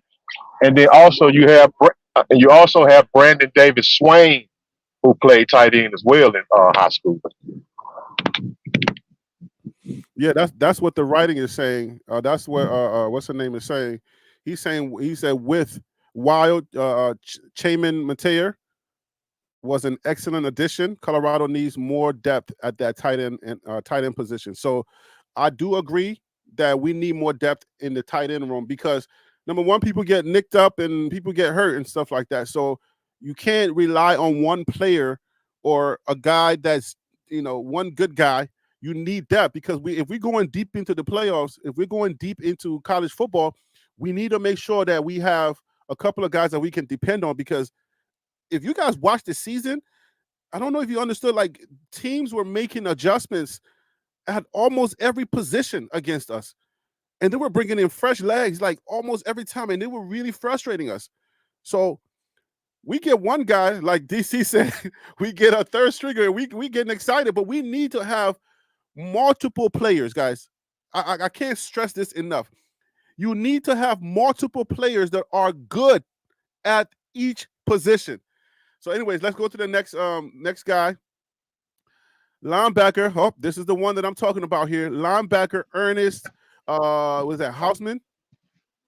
Linebacker is another position that Colorado must solidify, and adding Hausman would solidify that need. A former Nebraska transfer, Hausman recorded 46 total tackles and 5 tackles for loss and for Michigan in 2023. So he wasn't too far off from Levante Bentley, who had 40. So I mean, if he's that dope and he's only got 46 and Levante Bentley, then the argument for Levante Bentley is plausible. So I would say we need DEPTH, like Peter Investor says. We need depth. I'm still not confident, and I'm not bullish on our linebackers room until we get somebody that's solidified. And unfortunately, Levante Bentley is not my guy. That's just me. Again, it's just an opinion. I'm not saying it's just me. But Okay. CU Buff Dynasty, Yeah. are you back? Yeah, let me, if you don't mind, let me speak on that, Levante Bentley. Now, I coach football just like Coach Lowry. Now, one thing you need to understand about football on defense, your defensive line starts the motion of the entire defense. If your defensive line is not jamming up the gaps, holding off the lineman from reaching the second level, then it's going to be hard for a linebacker to actually operate inside of all that trash. We call it trash. So what was happening was our defensive line wasn't getting any push, and all of their linemen are reaching the second and third level. So it's going to hamper the productivity of Bentley. I believe this year, with a halfway decent defensive line, that all our linebackers will perform better because there'll be less trash that they have to operate inside of. And anybody that played football and played anywhere in the linebacker or the defensive back part, you know what I mean when I say trash. Okay, so Tracy Ephraim says, Jesus, Harry, you're using the Lord's name in vain, but we have DEPTH. Yeah, so show me this. If you're a gangster, this is how you prove it to me. So are we a gangster or not? So you got to prove it. I'm not the one saying it, or not the only one saying it. You got a writer here who covers the team, and we trash the writers, but they make predictions that we can say, oh, okay, we need that. We need that to understand. I watched the games this year. We could not stop the run. So show me the depth that we have. Show me the bodies. Show me the pieces. Tell me who we have that is DEPTH. And when we're talking about depth, we're not talking about one guy that can play the position. We're talking about multiple guys that are in the position that are good, that are just as good as each other, and they can challenge each other. So Stacy, let me know where do you see depth, especially when you're saying the great Lord's name like Jesus. Where do you see the depth? That's what this conversation is about. Show me the depth, because if you guys can please pause your video or mute your channel. If you see depth, I did a linebackers video. Okay, I did a linebackers video. Show me where you see the depth at. I want to see the depth. Show me who had the. I think I did Dylan Edwards and the linebackers stopping the run. So go on the channel, look at that video. Where do you see it at so that I can see? Because I already did the research. I already did the information video. So I don't see it. We were horrendous in stopping the run. And when I say horrendous, I'm being nice. We were horrendous in stopping the run. Teams were running on us with weak running backs. I ain't talking about Pro Bowl style running backs. These dudes were just running the ball regular and killing us. So if you see depth, show me. Harry doesn't watch TV. Okay, so show me. I want to know, because again, what a lot of our fans do, they just say, "Oh, we got it, man. We got it." So show me. It's got to be in the data. Show me if the Well, writers are saying it. can I say something? I want to say Yeah. something.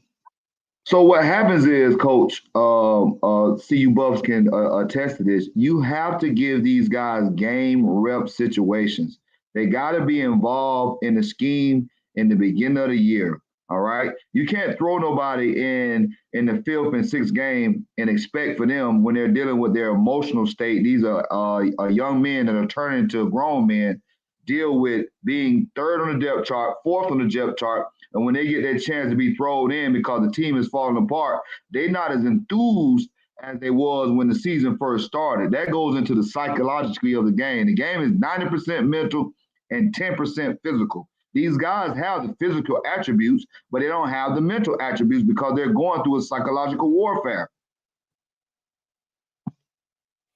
So, I mean, at the end of the day, if you're talking about, I think we can go back into the dog aspect, Because if we're talking about 10% physicality and 90% of the mental, that just goes back into, are you a dog or not? Can you play? And do you want it? How much do you want it? Because if you are that guy, then you will play. You'll do what is necessary. It doesn't matter when you come into the game. When you come into that game, you're going to show the people that you can do this, and that's what you can do. That's who you are. It's just going to naturally come out. And we did not see that in our linebackers room. So I will concede to, okay, if our trenches, or like the CU Buff Dynasty is saying, and everybody else is saying, if our line gets better, then our linebackers are going to get better. I can concede to that a big enough percentage to say, okay, fine, that's yet to be seen. But I hope that that's going to be the case. I hope that if our line gets better, these linebackers get better also. That's a hope. I want to know that we got the linebackers in house, because our second guy on that depth chart, the second guy on the depth chart was not like, his numbers were not that big either. But that's not a guy that was on Colorado's team. That's a guy that was on, I think his number was 33 total, 33 tackles. If you go down the line in the Big 12, the other guys are going, 60, 40.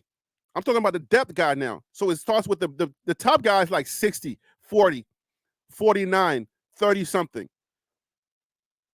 The math got a math, right? Am I crazy to think that the math got a math, or no?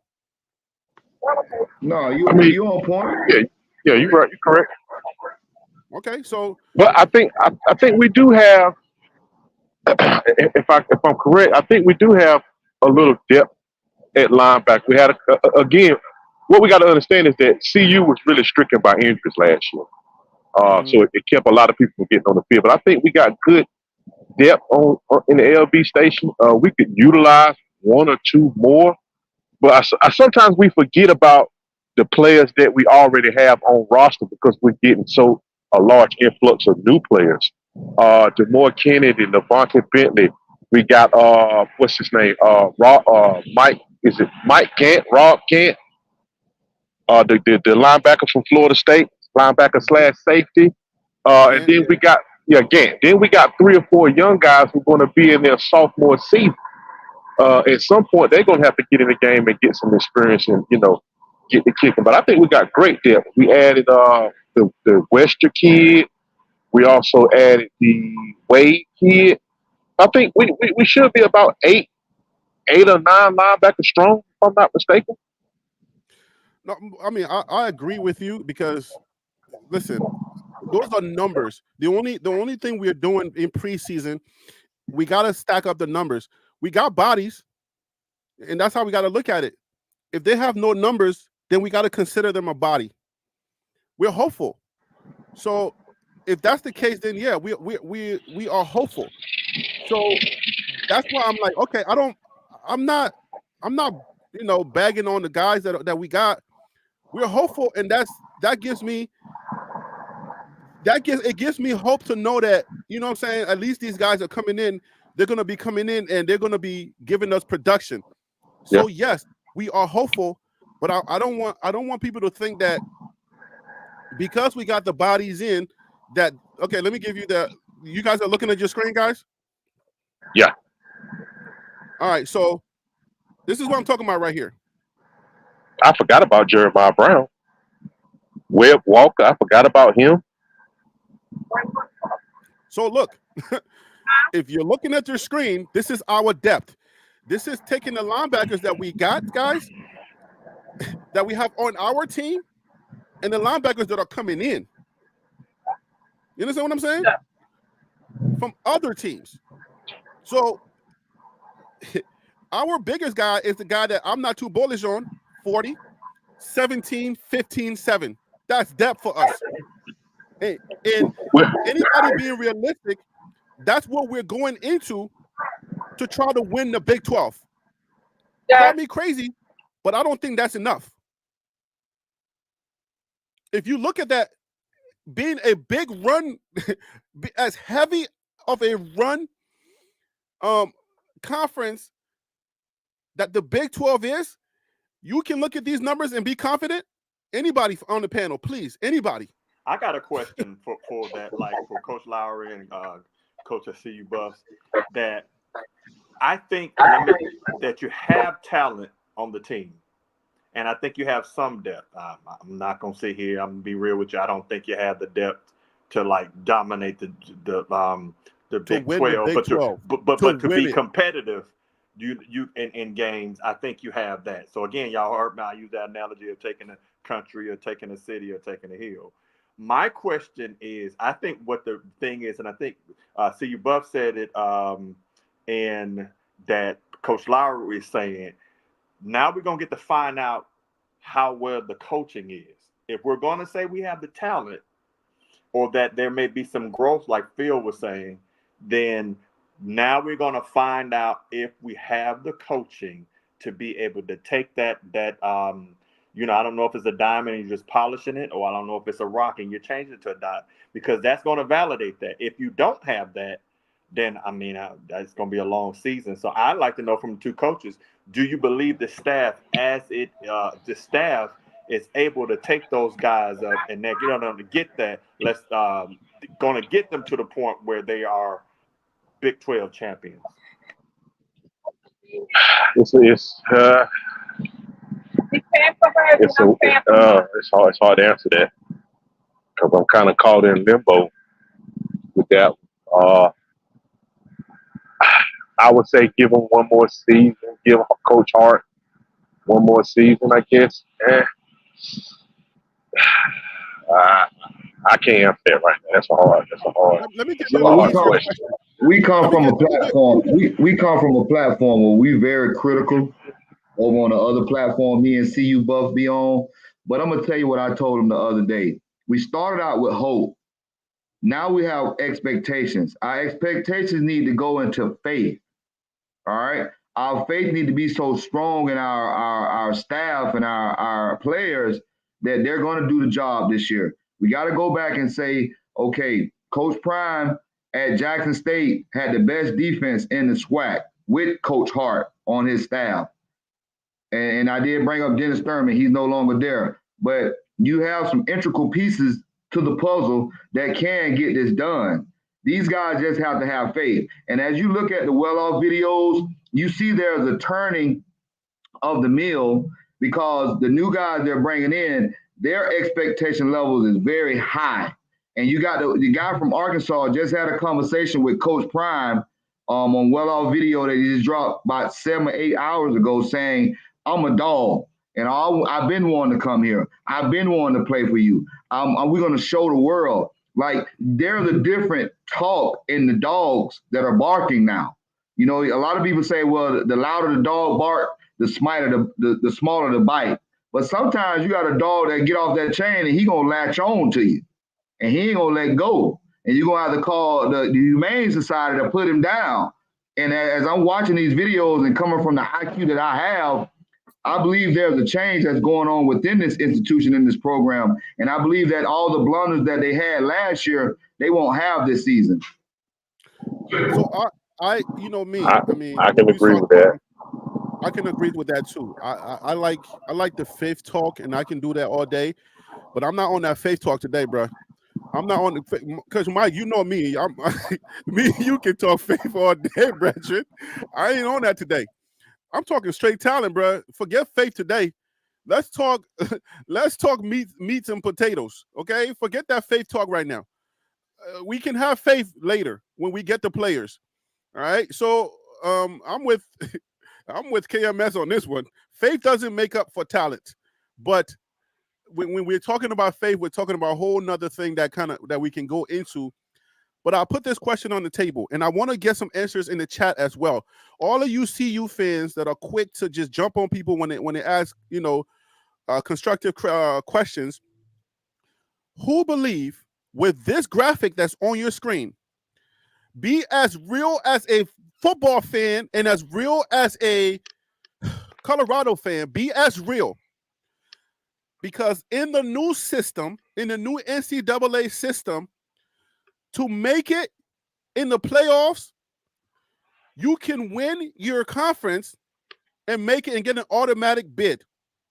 All right. And if you lose 2 games or 3 games, you're not in. Now we got the Coach Prime and the Deion Sanders factor that maybe he gets in with losing 2 games. But if you win your conference, you can get an automatic bid. This is the question, guys, and answer this as positive, answer this as real as you can be if you consider yourself a real one. How many of you guys think, with the graphic on your screen, that we can take the Big 12, that we will win the Big 12 with these linebackers? And let me get my panelists to start talking. Phil, I'm starting with you. How do you think Cool. that we're winning the Big 12 with this linebackers room? I'll put it this way: the best Colorado can hope for right now with what we see on that screen is the Alamo Bowl or maybe the Pop Tart Bowl. That's about as good as it's gonna get. I said the elbow bowl. Uh, hey, but now the Alamo Bowl lit though. Don't sleep on the Alamo Bowl. I ain't But sleeping yeah, on no bowl, but they're a not bowl is they a bowl. But listen, they ain't getting nowhere near winning the Big 12 right now with what we see on the screen. you know what I think? I think people thinking about winning the conference is like, oh my gosh, we're gonna win the. Your thing is gonna be easy. Go watch the coaches video that I put out, and you will get a little bit of a glimpse of if winning the conference. If you think that's gonna be as easy, and I got Tim with in the green room. Tim, I'm gonna go straight to you. Thank you for calling in, man, brother. I always appreciate you calling in. Hey, what's going on? Hey, panel, how y'all doing today? All is well. Blessings, Good, blessings, good. brother, Good, blessings. good. Hey, I wasn't gonna call in today, man. I was just enjoying sitting back, just listening to everybody give their point of view. But something just caught my eye when you was talking about depth, and then I hear some of the guys saying, "Oh, we got depth." I feel like we have enough depth. I feel like we don't have enough depth. And the Mhm, reason why I say that is for the simple fact of it is if you got on and off the field issues, then who's gonna step up next? Somebody get hurt, who's gonna step up next? But I feel like the guys, the caliber of guys that he's brought in, and it's looked like it's a lot of leaders. Just watching the well off media videos and some of the other videos that people are putting out, um, I feel like it comes down to trust. That Marine said it best in one of the well off videos. Like if I have 5 linebackers in the linebacker room as a coach, I want to be able to play all 5. I want to be able to trust that I can play all 5 at any given time. Everybody knows their assignment. Everybody bought in. What I mhm, do know from this year versus last year they were trying to get people to believe. This year it seems like those guys have bought into the what Coach Prime is trying to build. So mhm. he's not trying to get them to believe. They're already coming in there anxious and ready to go right now. All right, so let me get you to answer this question. You're not going to dodge this question. Thanks for the flowery things that you just said. I love it, man. You know, I appreciate you saying what you do say. But do we take the Big 12? And do you need me to remind you of the graphic? Yes, I will remind you. Can we take the Big 12 with this depth chart? With the depth chart that we got right now, I got it on I, the screen for I you. I don't we know if you can we are see it. we're gonna conquer that, man. I believe that what Put he it on the has. record, Tim. Yeah, I already said 10-2 from the beginning. No, no, From no, the no, be- no. Listen. I want to make this very emphatically clear. hmm You believe that we're winning the Big 12 with this linebackers room that you see on your screen. Oh yes, most definitely. Because Okay. I know football, and Okay. like one of the gentlemen, I can't call his name, but he was talking about the uh stopping. If you can stop, if your defensive line can fill those gaps Mm-hmm. to where, like he said, the trash is not making it to the second level. Longest they can tackle and they can fly downhill and they can cover in pass coverage, then I can live with that because I still have time to continue to develop them into the linebacker that I may desire to have on my team. Okay. But if I have that defensive line that's solid, and everybody knows their assignment, and they some dogs that gonna get after the quarterback and gonna stop that run. Oh man, All right, so you they believe in your belief in this linebackers room is predicated upon the D line. yes, and some of the linebackers that like Bentley is gonna surprise everybody this season. Okay. I feel like he's gonna surprise everybody this season. But that kid out of Kentucky, man, he flies downhill, doc. You talking Like about Keenan? You talking about Keenan Wade? yes, Okay, he's a yeah. that's our I feel second. like That's our second guy. That's the second depth on the roster with only 17 solo tackles. yeah, man. I feel like that's gonna improve because I feel like he's gonna rise above what he put on film last season. Okay, let me get to And JR Boxing. JR Boxing, what are your thoughts? The question is very simple, guys. I don't see anybody in the chat giving me their answers. And I told you guys in the chat, tell me, since you're so real and you know football and you know everything, are we winning the Big 12 with this linebackers room that is on your screen right now? I want to know your answers in there. So JR Smith or JR Boxing, JR Smith, JR Boxing. Oh man, JR Boxing, LeBron's best friend. Please tell me, do we win the Big 12 with this linebackers room? Be real, please, guys. Harry, I don't think we win. I don't think we win. If winning is, if that's the ultimate goal, do we win the Big 12? To answer your question plainly, no. Compete, definitely. I mean, but winning, no. I don't think they measure up. But yet we Yeah, have yet to see them play on the field. But that's why you lace them up every Saturday, right? that's true. I just want to know because I mean, go look at the other linebackers that I did. I'm telling you guys, I've already did the video. Go look at the other linebackers and their depth chart on their numbers. I'm just showing you our numbers, and I'm just asking you guys if you believe in the chat and you believe on the panel whether we win the Big 12. It's just a simple question. Do you see us winning the Big 12, like winning it? We're gonna beat everybody. We're gonna go to the championship in the Big 12, and we're gonna win that game. That's what this question is. I don't want nobody to get this question mistaken. With this linebackers room, this graphic that I took a lot of time doing this graphic. Everything that you see on there was meticulously done by your guy, your real host, Harry B. I did that for you. Okay? Now you don't have to do the work. Who did I not get already? Did I get you DC already? Or did Mike? Let No, me. you did. I'll say this. One thing I want to say is that yes, see you Buffs Dynasty. I've seen you on another channel talking. I respect what you say, man. Great job. As well as I be seeing Coach up there too. Yeah, I enjoy it. Here's the thing, man. I mean, you no. I mean, that's the bottom line up front. No. Now that's not saying that they can't work. That's all that good stuff. But no, I mean, folks, I'm gonna advise you. Then and then I'm gonna be solid. You gotta go look at the other teams. You really gotta go look at the other teams because when you look at this and then you start looking around and really look at it, it's not going to be as easy as you think it is. And it's just amazing is that we all, all of us are football enthusiasts. But at the end of the day is thinking I'm running the table, which means you also are in the playoffs.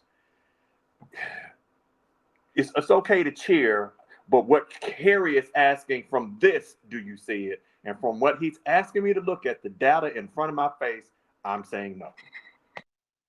So Stacy Ephraim says your graphic is wrong, and second, your Right. expectations are high. That, You're saying win Big 12.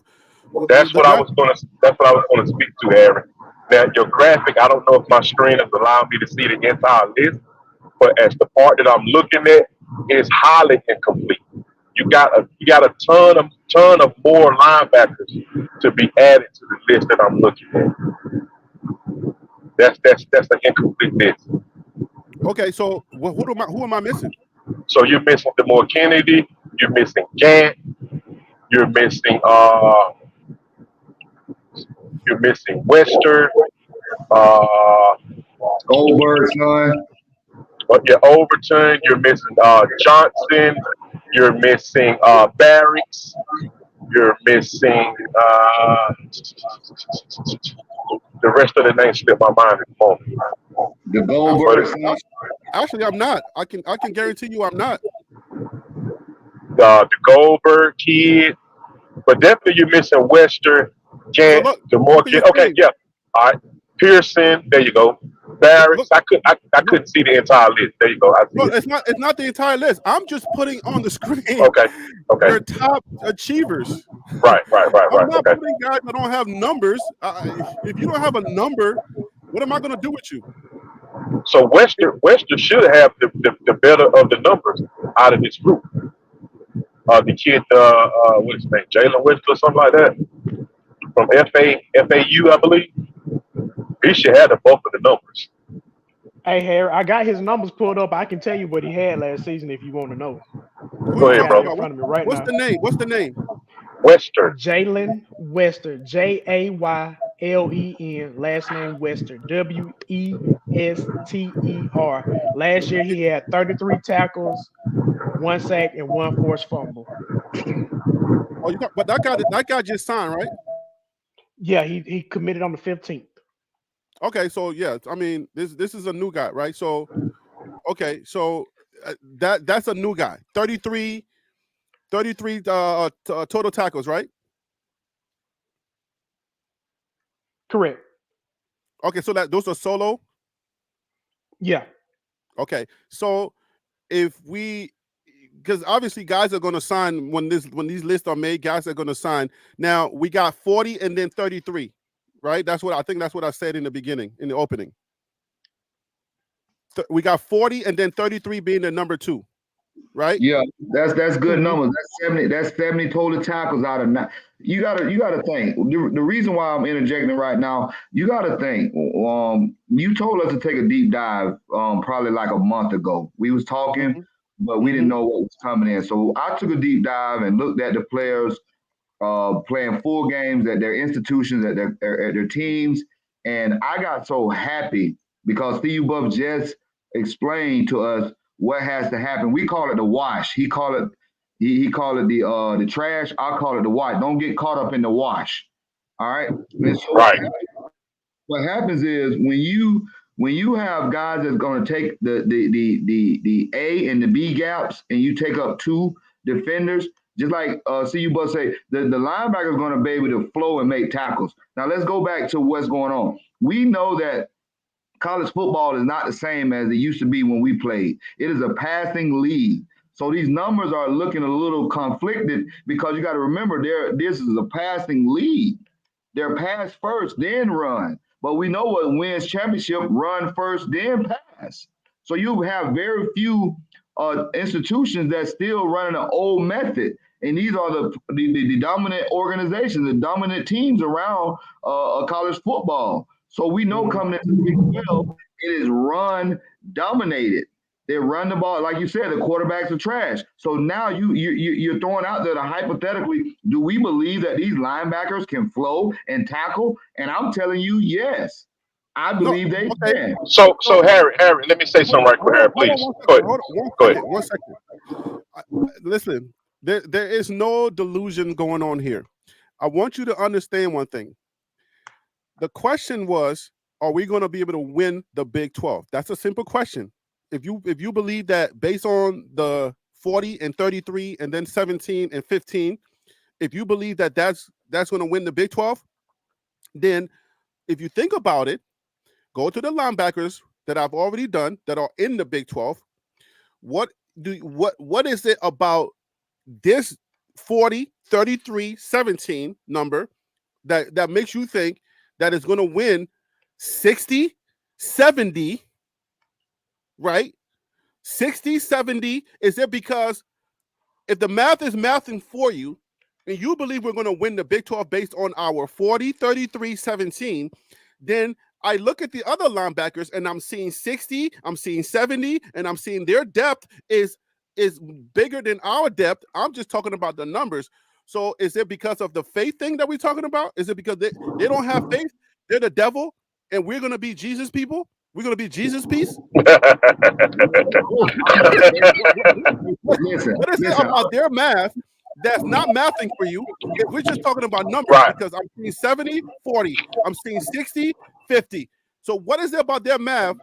If we're talking about So faith, then let's go to church. But this so is let not me mathing. so let me answer you right quick. To specifically answer your question, I say yes. We will win the Pac-12. With now, this is a 2-4 answer. With these linebackers, and with the top of these linebackers, yes. Do we need to replace the bottom 20% of this room? Yes. Now, let's say this right here. You got to understand that these numbers are generated from the Pac-12, which is a passing league.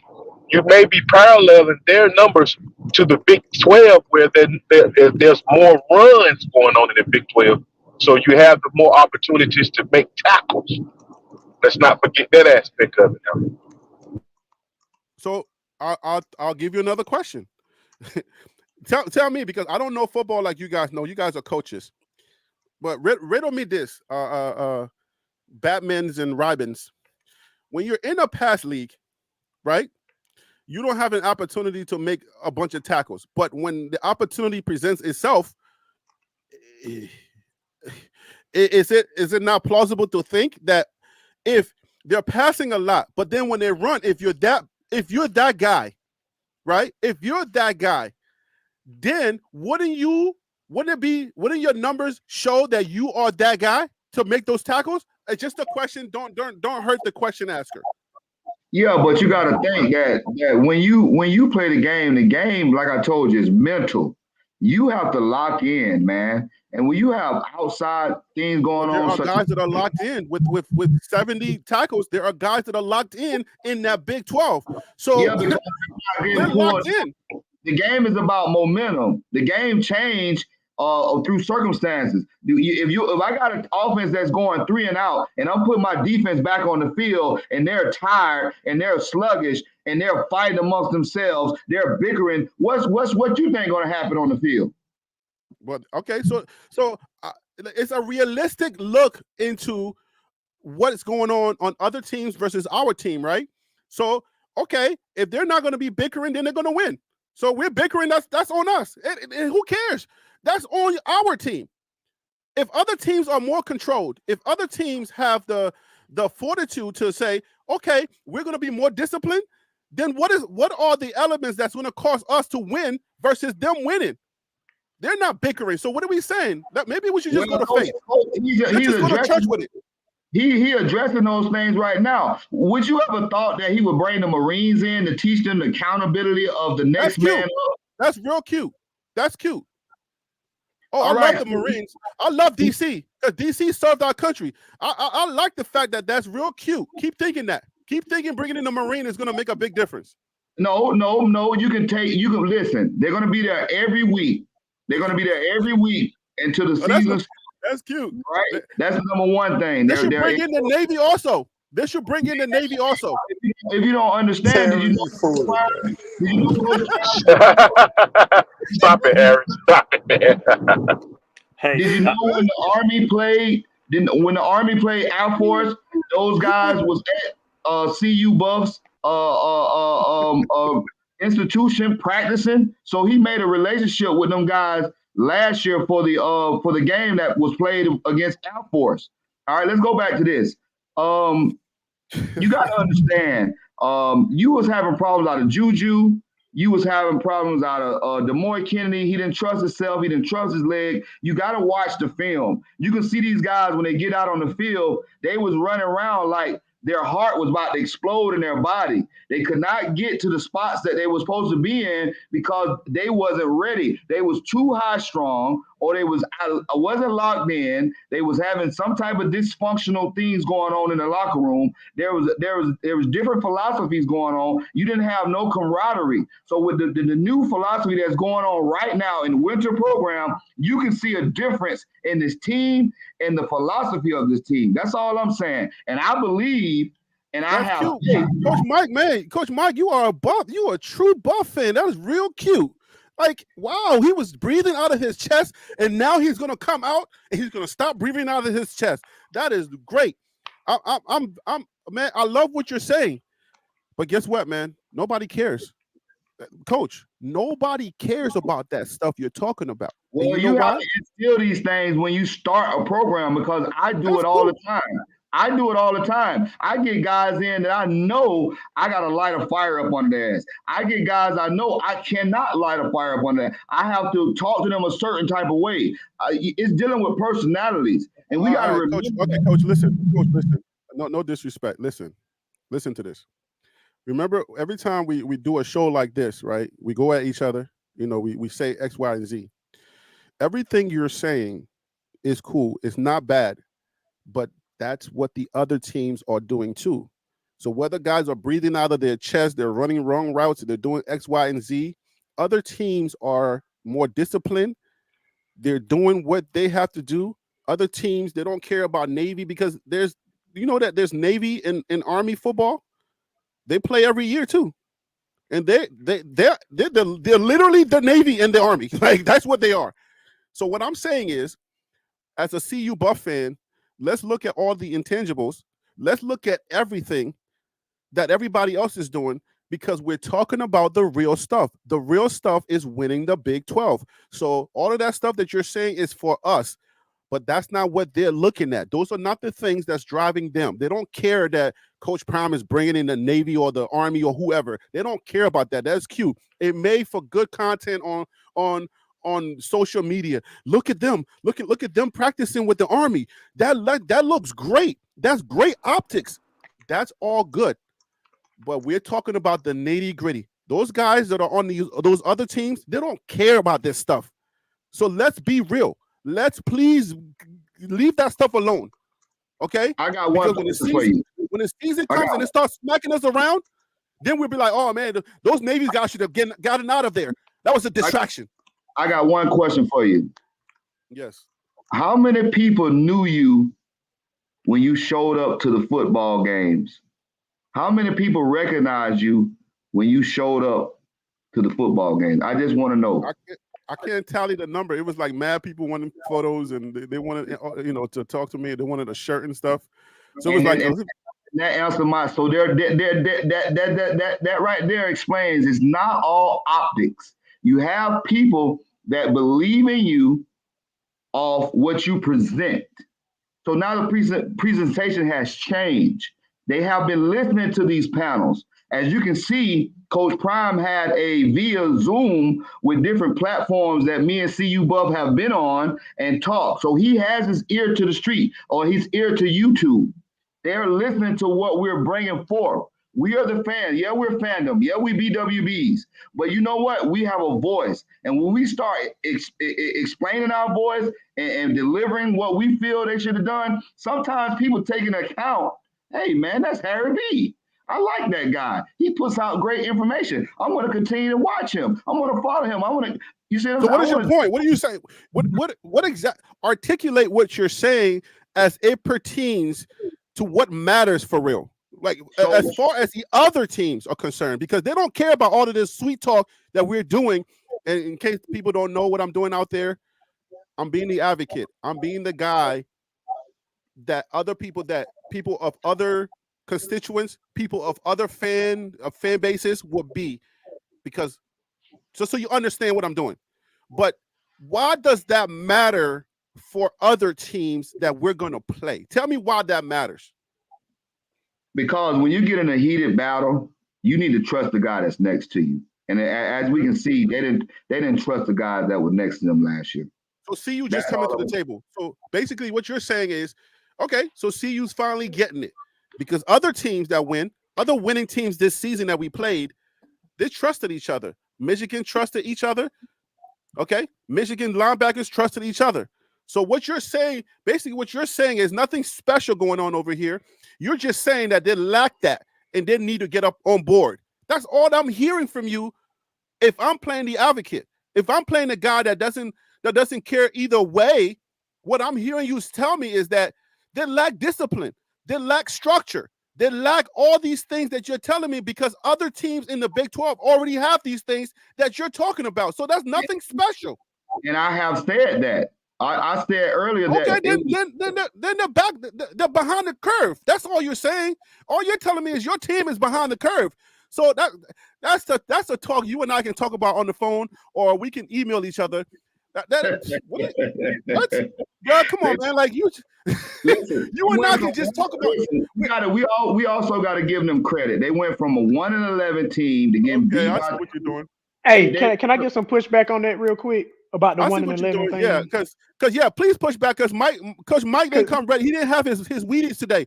Coach Mike he's talking like him and I are talking about the Buffs. Like, this is our team, Mike. Like, come on, Mike. What you doing? Like, what? Come on, give me something real, Phil. Because your name is Phil so real. Listen, everybody wants to say this team was 1-11 last year. This team, no. The team that Coach Sanders is coaching and the team that went 1-11 are two totally different teams. So let's not try to make it seem like he had the exact same players and got them from 1-11 to what, 4-8. That's not what went down. And to your point, Harry, what Colorado is doing is the same thing that everybody else is doing. They're not doing Amen to anything that. any more special than anybody else. They I ain't doing think nothing because special.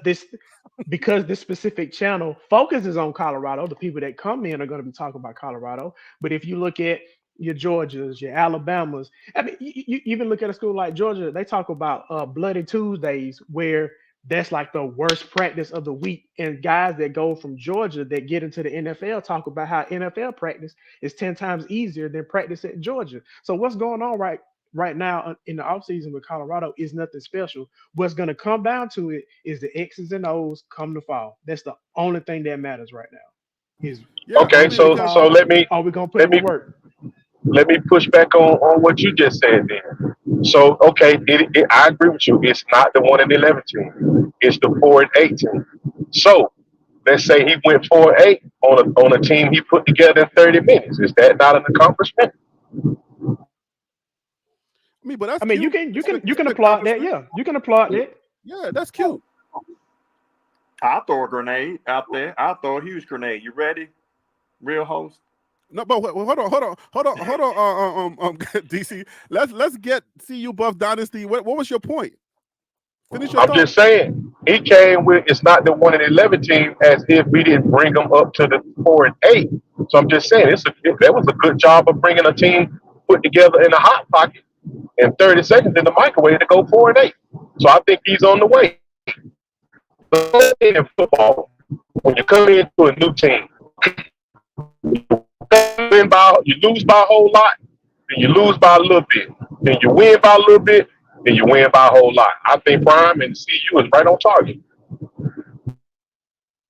I Okay, agree. I but that's say the same. the reason why I say that's cute is because what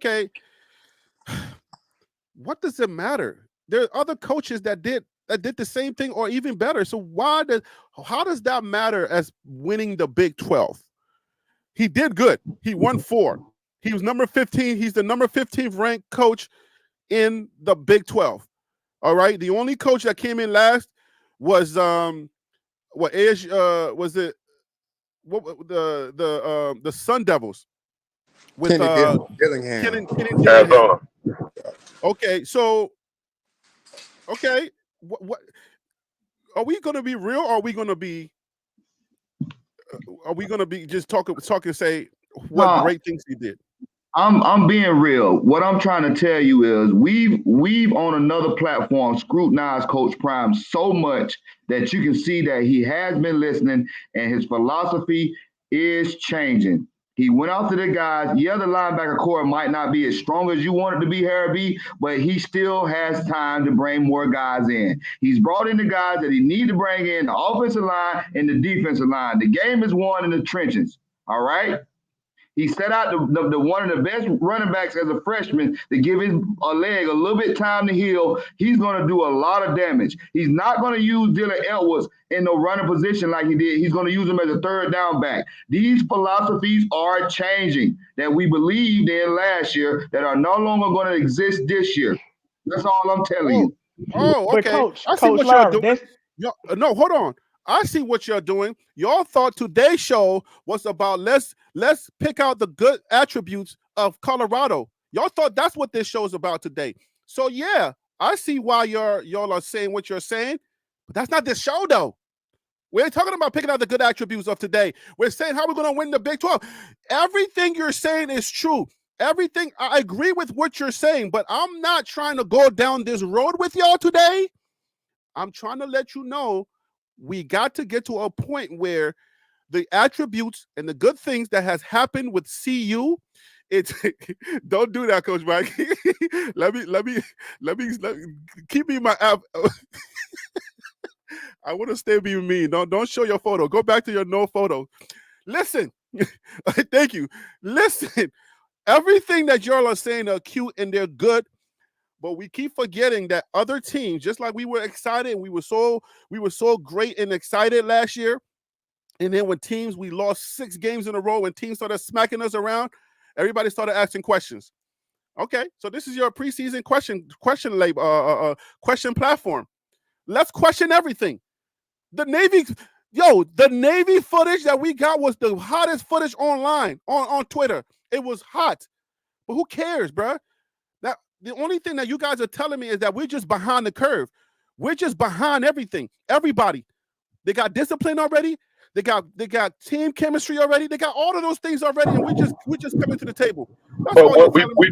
we fail to realize that they also been in the game a little longer than us. They have established teams, programs, and structure. We are just going into year 2, guys. It's like we're holding them to an Alabama standard in year 1. We are just going into year 2. Give it just a quick second. But see you Buffs. I Yes, No, sir. let's agree be with you. realistic about that. See you Why Buffs. can't I that Yes, be sir. the thing? I would say I agree with you 100%. I do not doubt that this is DC. I think my thing is I can rock with you because you're saying a valid point. What I'm seeing on the other is you got people that are saying 12-0, we going to the chip, we got stuff like that. So it's kind of like you have this dynamic between fans that are sitting here saying, "Oh, we dominate, we going all the way, we done our research, we done all this other kind of stuff," and it's to a point where it's like, okay, are we building or not? Because it's kind of like you got one set of fans that are saying give it time. I agree with that. I'm absolutely perfectly fine with giving it time. But then you got another saying we dominate right off the bat. And it's like you know as well as I know it does not work that way. He still has to build the infrastructure, folks. You are going into about to go into February, and there isn't a DC, so he's still building. My thing is give him time, but a lot of times y'all hear my pushback is not to authentic fans like you, it's to folks that are out here saying some delusional stuff, and then got the audacity to believe they can factually back up what a team is going to be in the future. Because I'm like, if you that good, get on that plane, go to Vegas, and bet it all. But you can't do it because you know it's not going to be true. So I get fandom, but then there's fanatical part of that, and that's what I'm just speaking against. All right, so let's go on. Right. Let's move on. Right. I'm trying to keep the whole fan base. I'm trying to keep everybody honest. I'm trying to make sure that we talk the talk and we understand that what we're doing, everybody else is doing as well. So just keep that in mind. Let's finish this Michigan thing because we went way over. DT, defensive tackle Mason Graham. If Colorado can get Mason Graham, then this is going to be a good thing for us. But let's get the data. If Colorado is serious, I'm going to repeat that. If Colorado is serious, okay? And give me 1 second. All right. If Colorado is serious about improving its run defense, Coach Prime must add some more depth to the Buffs D-line, especially on the inside. The 318-pound Graham was an all Big Ten DT in 2023 who would immediately bring size to the Buffalo's front. So this is defensive tackle. Now he's getting that whole D-line that got way better. He's getting nitty. He's getting in there, and he's saying the defensive tackle position needs to be filled. What are your thoughts? Let's start with CU Dynasty. Please give me your thoughts on that. And let's try to keep it 30 seconds so we can end this show. So my question would be: are we really going to be able to get any of these players? We're speculating to even have a discussion about it? I don't. I'm gonna see you fan inside and out, but I just don't think we're gonna be able to land into those players. So I don't see Well, that. I mean, their coach is gone, and just like I don't know that we have the type of team that they want to be on, because you're not coming from a Michigan and trying to go to a CU Buff team if it's not a serious consideration for you. Then, but these are kind of like, players that are possible that could be leaving because their coach is gone, and they have that 30-day window. So we're talking about it.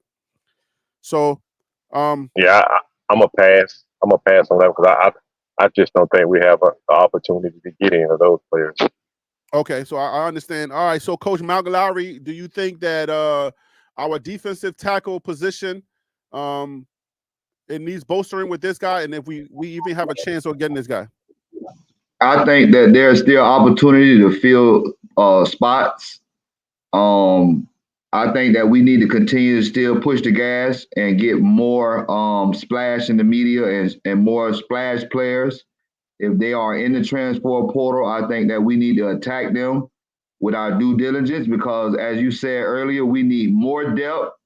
We don't need to be those guys out there running with their head cut off, chicken like a head cut off, because they're exhausted and they haven't been taking the proper reps in practice, or they haven't been in the proper shape. So we do need to go get some guys that are part of championship winning programs, and it starts with that guy. So if he's on our list, we need to go after him. So that's an opportunity that we have to bolster our depth chart. And you're saying it correctly. You're saying what needs to happen. I think it's so frustrating with the CU fan base because I don't know if people understand the is it 4 letters DEPTH? No, that's 5. Dang. People got to understand DEPTH. It's not DEPT. Okay, that's 5. We need depth. Watch the game. Go back, find CU games online, rewatch those games, and see teams bringing in guys, fresh legs after several downs, after several passes. Watch teams bringing in a bunch of fresh legs to keep things going. That's what depth gives you. This is what college football at this Power 5 level, that's what it's supposed to be. So yes, we got players that can do the job, but when we talk about depth, I feel like is it just the BWBs that don't understand because all we're here for is Coach Prime, that you don't understand college football, so you're questioning whether I'll play it before? Who cares if I play college football? We need to have guys that can be a fresh legs. Once that guys like Coach Lowry is saying start getting gas and start breathing like his lungs is about to come out of his brain, we need to bring in a guy who has fresh legs and that's just as good as him. I mean, am I right or am I right? I mean, what are we talking about? You're right. You're right, brother. You know you're right. People got to understand this stuff. Like, why are you asking me if I play football or not? Who cares? I'm not the one going out there. I'm 40-some years old, and I love African food. Are you kidding me? That African food is greasy and it has a lot of oil. Like, I can't eat it all the time to go play football. You are correct, Harry, but I'm trying to figure out how are we judging our ability to have depth? Are we judging it off the first season? Which I gotta keep implying that the team and the whole structure was put together in 30 minutes. So you're not gonna have the type of depth that you. Oh, his what's the name went off. So just to answer, okay, let me let you finish. Go ahead. I'm gonna let you finish. Go ahead, Buff Dynasty. All right, he's muted. So the first, go ahead because I'm in a bad signal area up in Virginia, so I'm in and out. Just go ahead. I tap in when I can. Okay. So the first part of the question has to do with where if let's be honest and let's keep it honest. That's all I'm saying. If you were saying we're building, then why can't the fan base understand that? Why can't the fan base just agree to the fact that we're building? It's 1 year, and let this team build naturally. And stop saying we're gonna go 12-0. Stop saying we're gonna win the Big 12 right now with the players that we got, because it's obvious that some of these players are not depth players. Some of these players are going to be bodies, right? Why can't we be honest? Why is it that our expectations exceed our talent level? Why is it that? That's all I'm saying. I'm questioning, and I'm really, today's show is not about let's big up Colorado. Today's show is not about that. Oh, this segment of the show is not about let's big up Colorado, because that's what I do naturally. That's what I do. I do on the channel. And right now, all I'm saying is let's look at some reality, and let's just say, if what Buff CU Buff Dynasty is saying, well, give them more grace, then let's just ride that grace wave and let that be that. But we can't have it both ways. We can't have it both ways. Is where 1 second we're saying we need to grow, let the team grow. You know, team unity, building team chemistry is important. We can't be saying that, and then in the next breath keep saying we're going to win the Big 12. How? Show me, Sway. How? Because the other teams are not military. They're not bringing in no military guys. Oh my gosh, we about to win the championship because we got military guys coming in. How? That's it. That's what I had to say. Go ahead. Listen, Coach Prime is held to a high expectation. Anything he touch, anything he do, anybody that's around him is held to the same expectation level.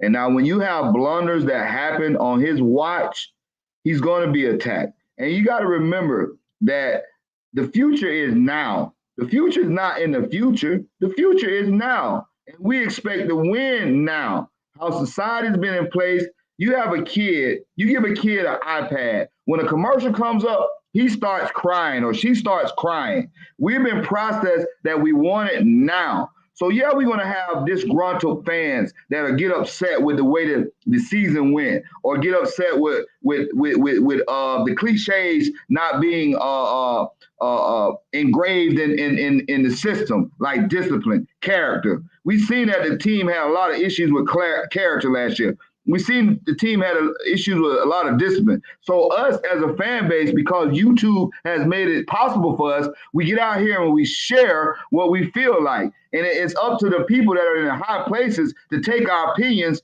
and validate them. And so we cannot stop what we're doing, bringing our viewpoints, because we do have a voice. We are the consumers that do spend the money that generated the $13 million that came to CU after CU has been a lost institution since the 90s. Okay, so we got to understand that we do want to give him time, but we also in the same mindset that we want it right now. I think that's the problem. I think that's the problem that you say that I agree with that. That you know, they say that the in 2000 average attention span was 12 seconds, now it's 8. That's why you know, when I look at content or the creation that is short, is to a burst. They say it needs to fit on a tombstone, and so people are real quick. But unfortunately, what happens is when people are so quick to look at information, that takes away from critical thinking and problem solving. So you got people like myself that's sitting up here going, well, I do see improvement on the team, but I don't see something that says, hey, all these guys are going to just gel together, and then that's going to make it be to a point where you're in that 10 to 12. I'm not saying it can't happen. I'm just basically saying I don't see it. And that's a valid thing, because, I mean, you can no more sit here and say they're going to win the conference than you can say they can't at this point. Well, all I was trying to say is that when I say the Niners, that's when they won. They had one national championship, and then they got asterisked by the other one. So when I talk, you got to follow me. I talk metaphorically and symbolically, chat. You don't normally follow me because I'm not finna explain everything to you. So when I talk about the Niners, that was their heyday. You're right. Y'all don't mess with Coach Lowry. That ain't the truth to mess with.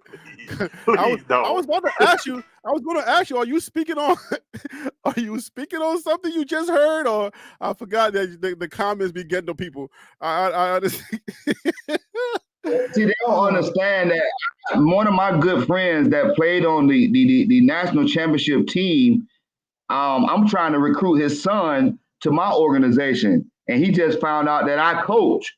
but I was the water boy for the opposite team that played him. But he always used to remember me because I used to heckle him when he played. And so when he went to Colorado, I followed him to Colorado because those games used to come on TV.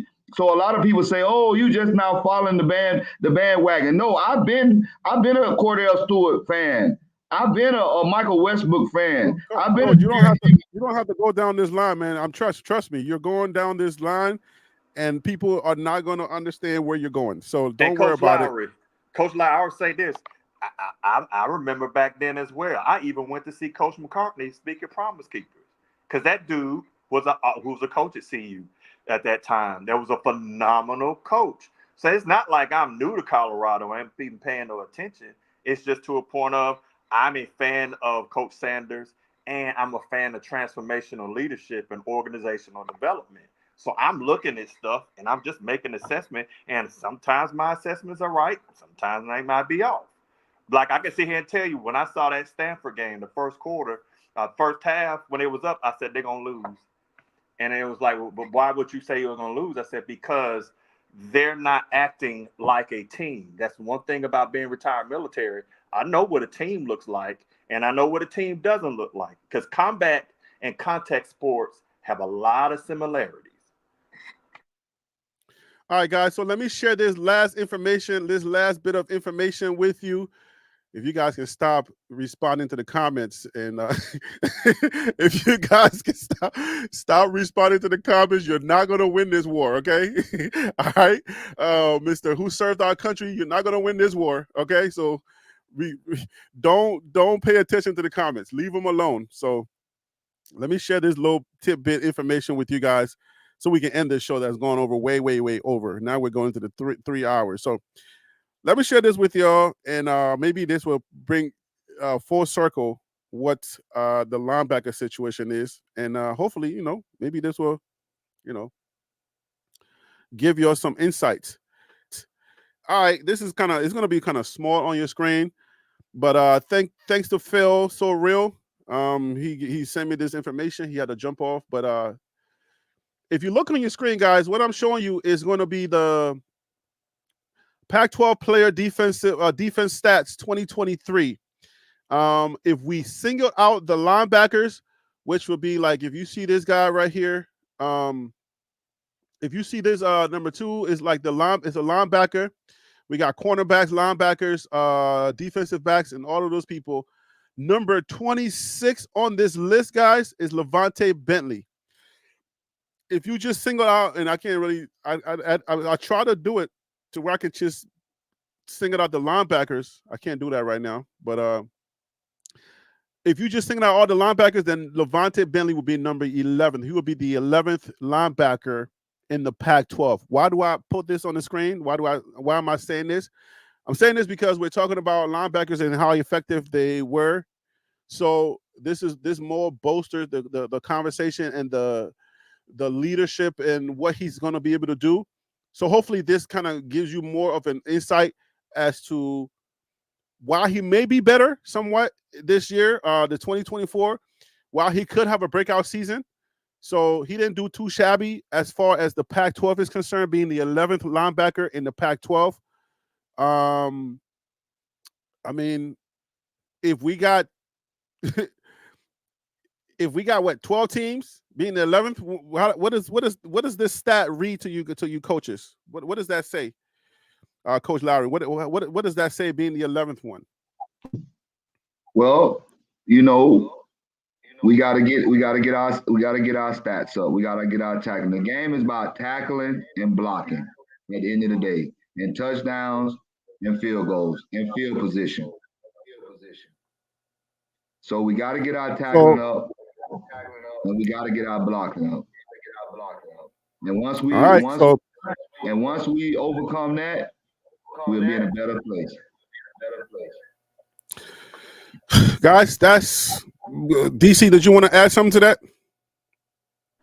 Not to that. Okay, so I want people to understand, like, do the real, let the math. Just let the math. We can be excited for our team, and we can love our team without I don't know how else to put it, because you got to win the Big 12. It's not going to be an easy feat. This is not about saying, oh, they're not going to win. It's just looking at the other teams realistically and not, drinking our juice too much. So who did it better? The haters or the lovers? I think the lovers, my point of view is that the lovers do it better. The haters are sort of like disguised lovers, and they want to love, but it's hard to love when everybody else is loving too much. That's how I look at it. They want to love, but everybody else is loving way too much. So they look at it like, let me just say some things that maybe gonna throw them off a little bit. Final thoughts on the situation about CU Buffs on today's show, Coach Mike Lowry. So we can go ahead and end this. Coach Mike Lowry, if your microphone is muted, if you can give us your final thoughts today, brother. Okay. Oh, I'm here. The reason why Colorado is the most hated football team in today's society because of the clicks and views. Everybody wants to be known. Everybody wants to be thrust into to a place of existence, and you can't get mad at that.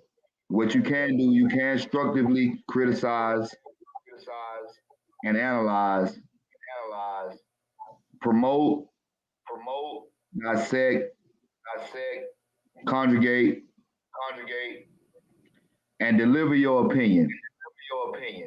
But what you got to do is have facts with it. So I like what's going with this program, and I like where it's headed. I'm very for this program. See some light at the end of the tunnel. Okay. It's good to be positive and think positively, and like he said, have faith. So as a fan, that's what you need in order for you to, have a right mind about your team. I'm coming to you, CU Buffs Dynasty. What are your final thoughts on the Buffs season, about this show, what we talked about? What are your final thoughts so we can go ahead and end out? Man, I'm breaking up real bad. I'm up being genuine running a route. If you can hear me clearly, man, I think CU right on time. I think they're right on time. He's building, and nobody builds a house in one day. Sometimes you put in steel, nuts, bolts, screws. They're not the right one. You got to take them out and put in another kind. So I think they're right on time. And for this season, I think the floor is 6-6. The ceiling is 8-4. All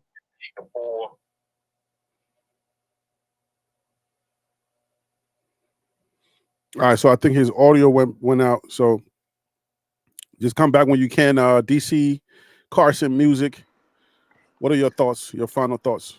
My thoughts, real quick, is that we're just looking at information, folks, and you got to understand that sometimes people will, when there's gaps in the information, they have a tendency to fill it with favorable information, and that doesn't mean that you're accurate. Just like what somebody else is saying, that hey, we don't think they're going to win that many. It doesn't mean they're inaccurate either. But I want to take a real quick note, Harry, if you don't mind.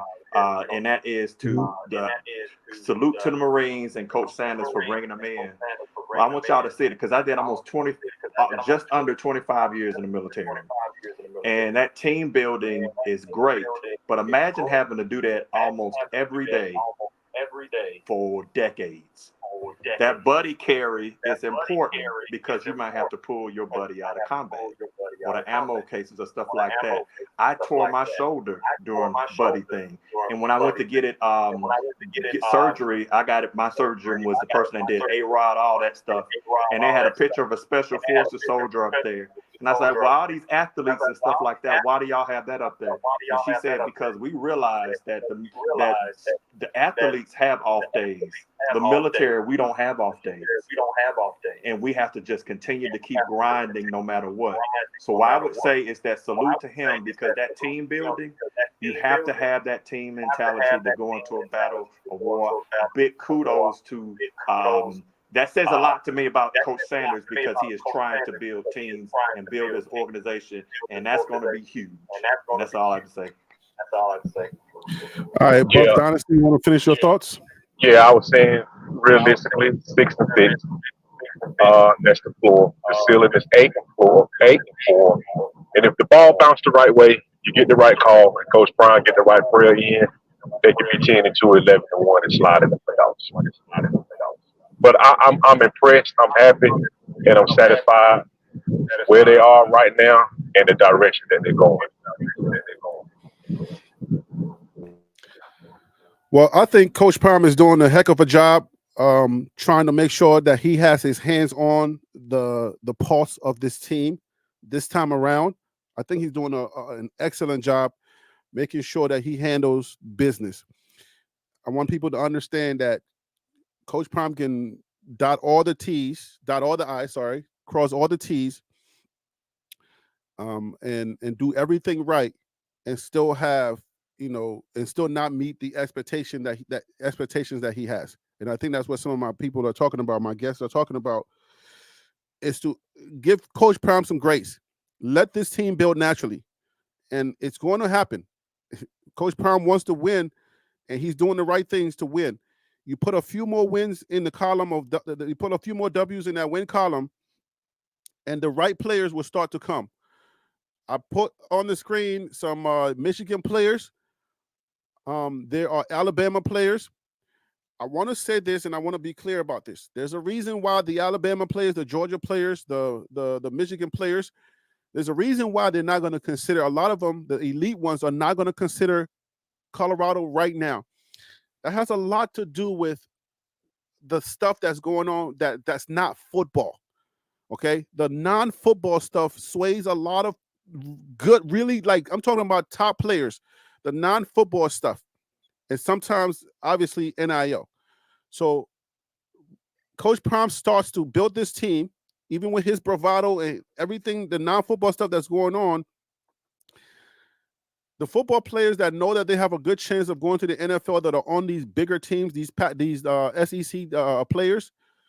Once Coach Prime starts to win, all of the non-football stuff are going to get their voices or the shine are going to get less and less and less.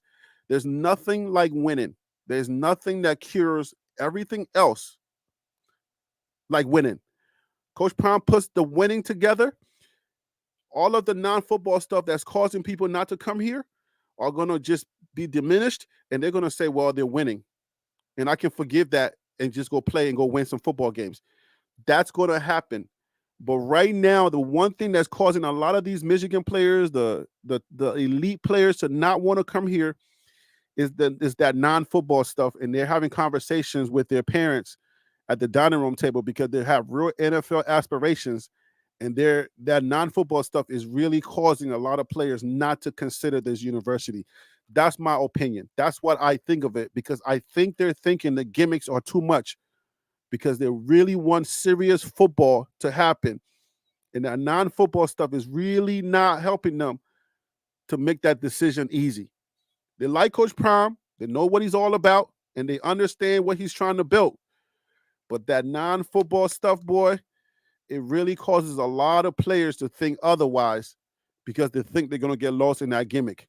So we got to deal with what we got to deal with, work with the players that we can muster up right now, and put some W's on the board. And once we start doing that and more W's start to get on that board, they're going to forgive and forget all of the other stuff that's going on, and we'll start building that true dynasty. Trust me, it's going to happen, but it's going to take a little bit more time than I think. Okay? Than I think. So that's all it is. That's my thoughts. That's what I think, and those are my final thoughts on today's show. I just think that those are my thoughts. I just want to put it out there for those of you who are watching and who are still here. Those are just what I'm thinking. All right, and just my thoughts. All right, DC Carson Music, I appreciate you coming on. Coach Mike Lowry, thank you for coming on. Phil So Real, Tim, everyone, thank you for coming on. I appreciate you. You guys have a blessed one. It is Friday, so enjoy your weekend, guys. Oh, you got something to say, Coach Mike? Yeah, one more thing I want to tell you. When you do your pushback, it is warranted because we need our fake hosts to keep us in line. Yes, I will always do that. Trust me, man. I feel confident in my knowledge of the media. I feel confident in my 20 plus luxurious years of the film industry and my media industry. I feel very confident in all of those things. So, and I love the Buffs. I love Coach Prime. So, if I do that, I want people to know and understand that I'm doing that for a specific reason, because we tend to think that everything that we're doing is just the best thing that and nobody else is doing. And that could be some of the reasons why when we start losing, or if we lose, then we like, what happened? We thought we had everything. Everything was supposed to be great. What happened? So anyways, that's why I do what I do. But y'all be fine. Trust me. All right, DC. All right, Coach. Everybody, thank you so much for making this a good show. Y'all have a great weekend. I will see you guys on Monday, guys, at 12 noon. If I'm late, please forgive me. Charge it to my mind, charge it to my head, and not my heart. Peace out. God bless.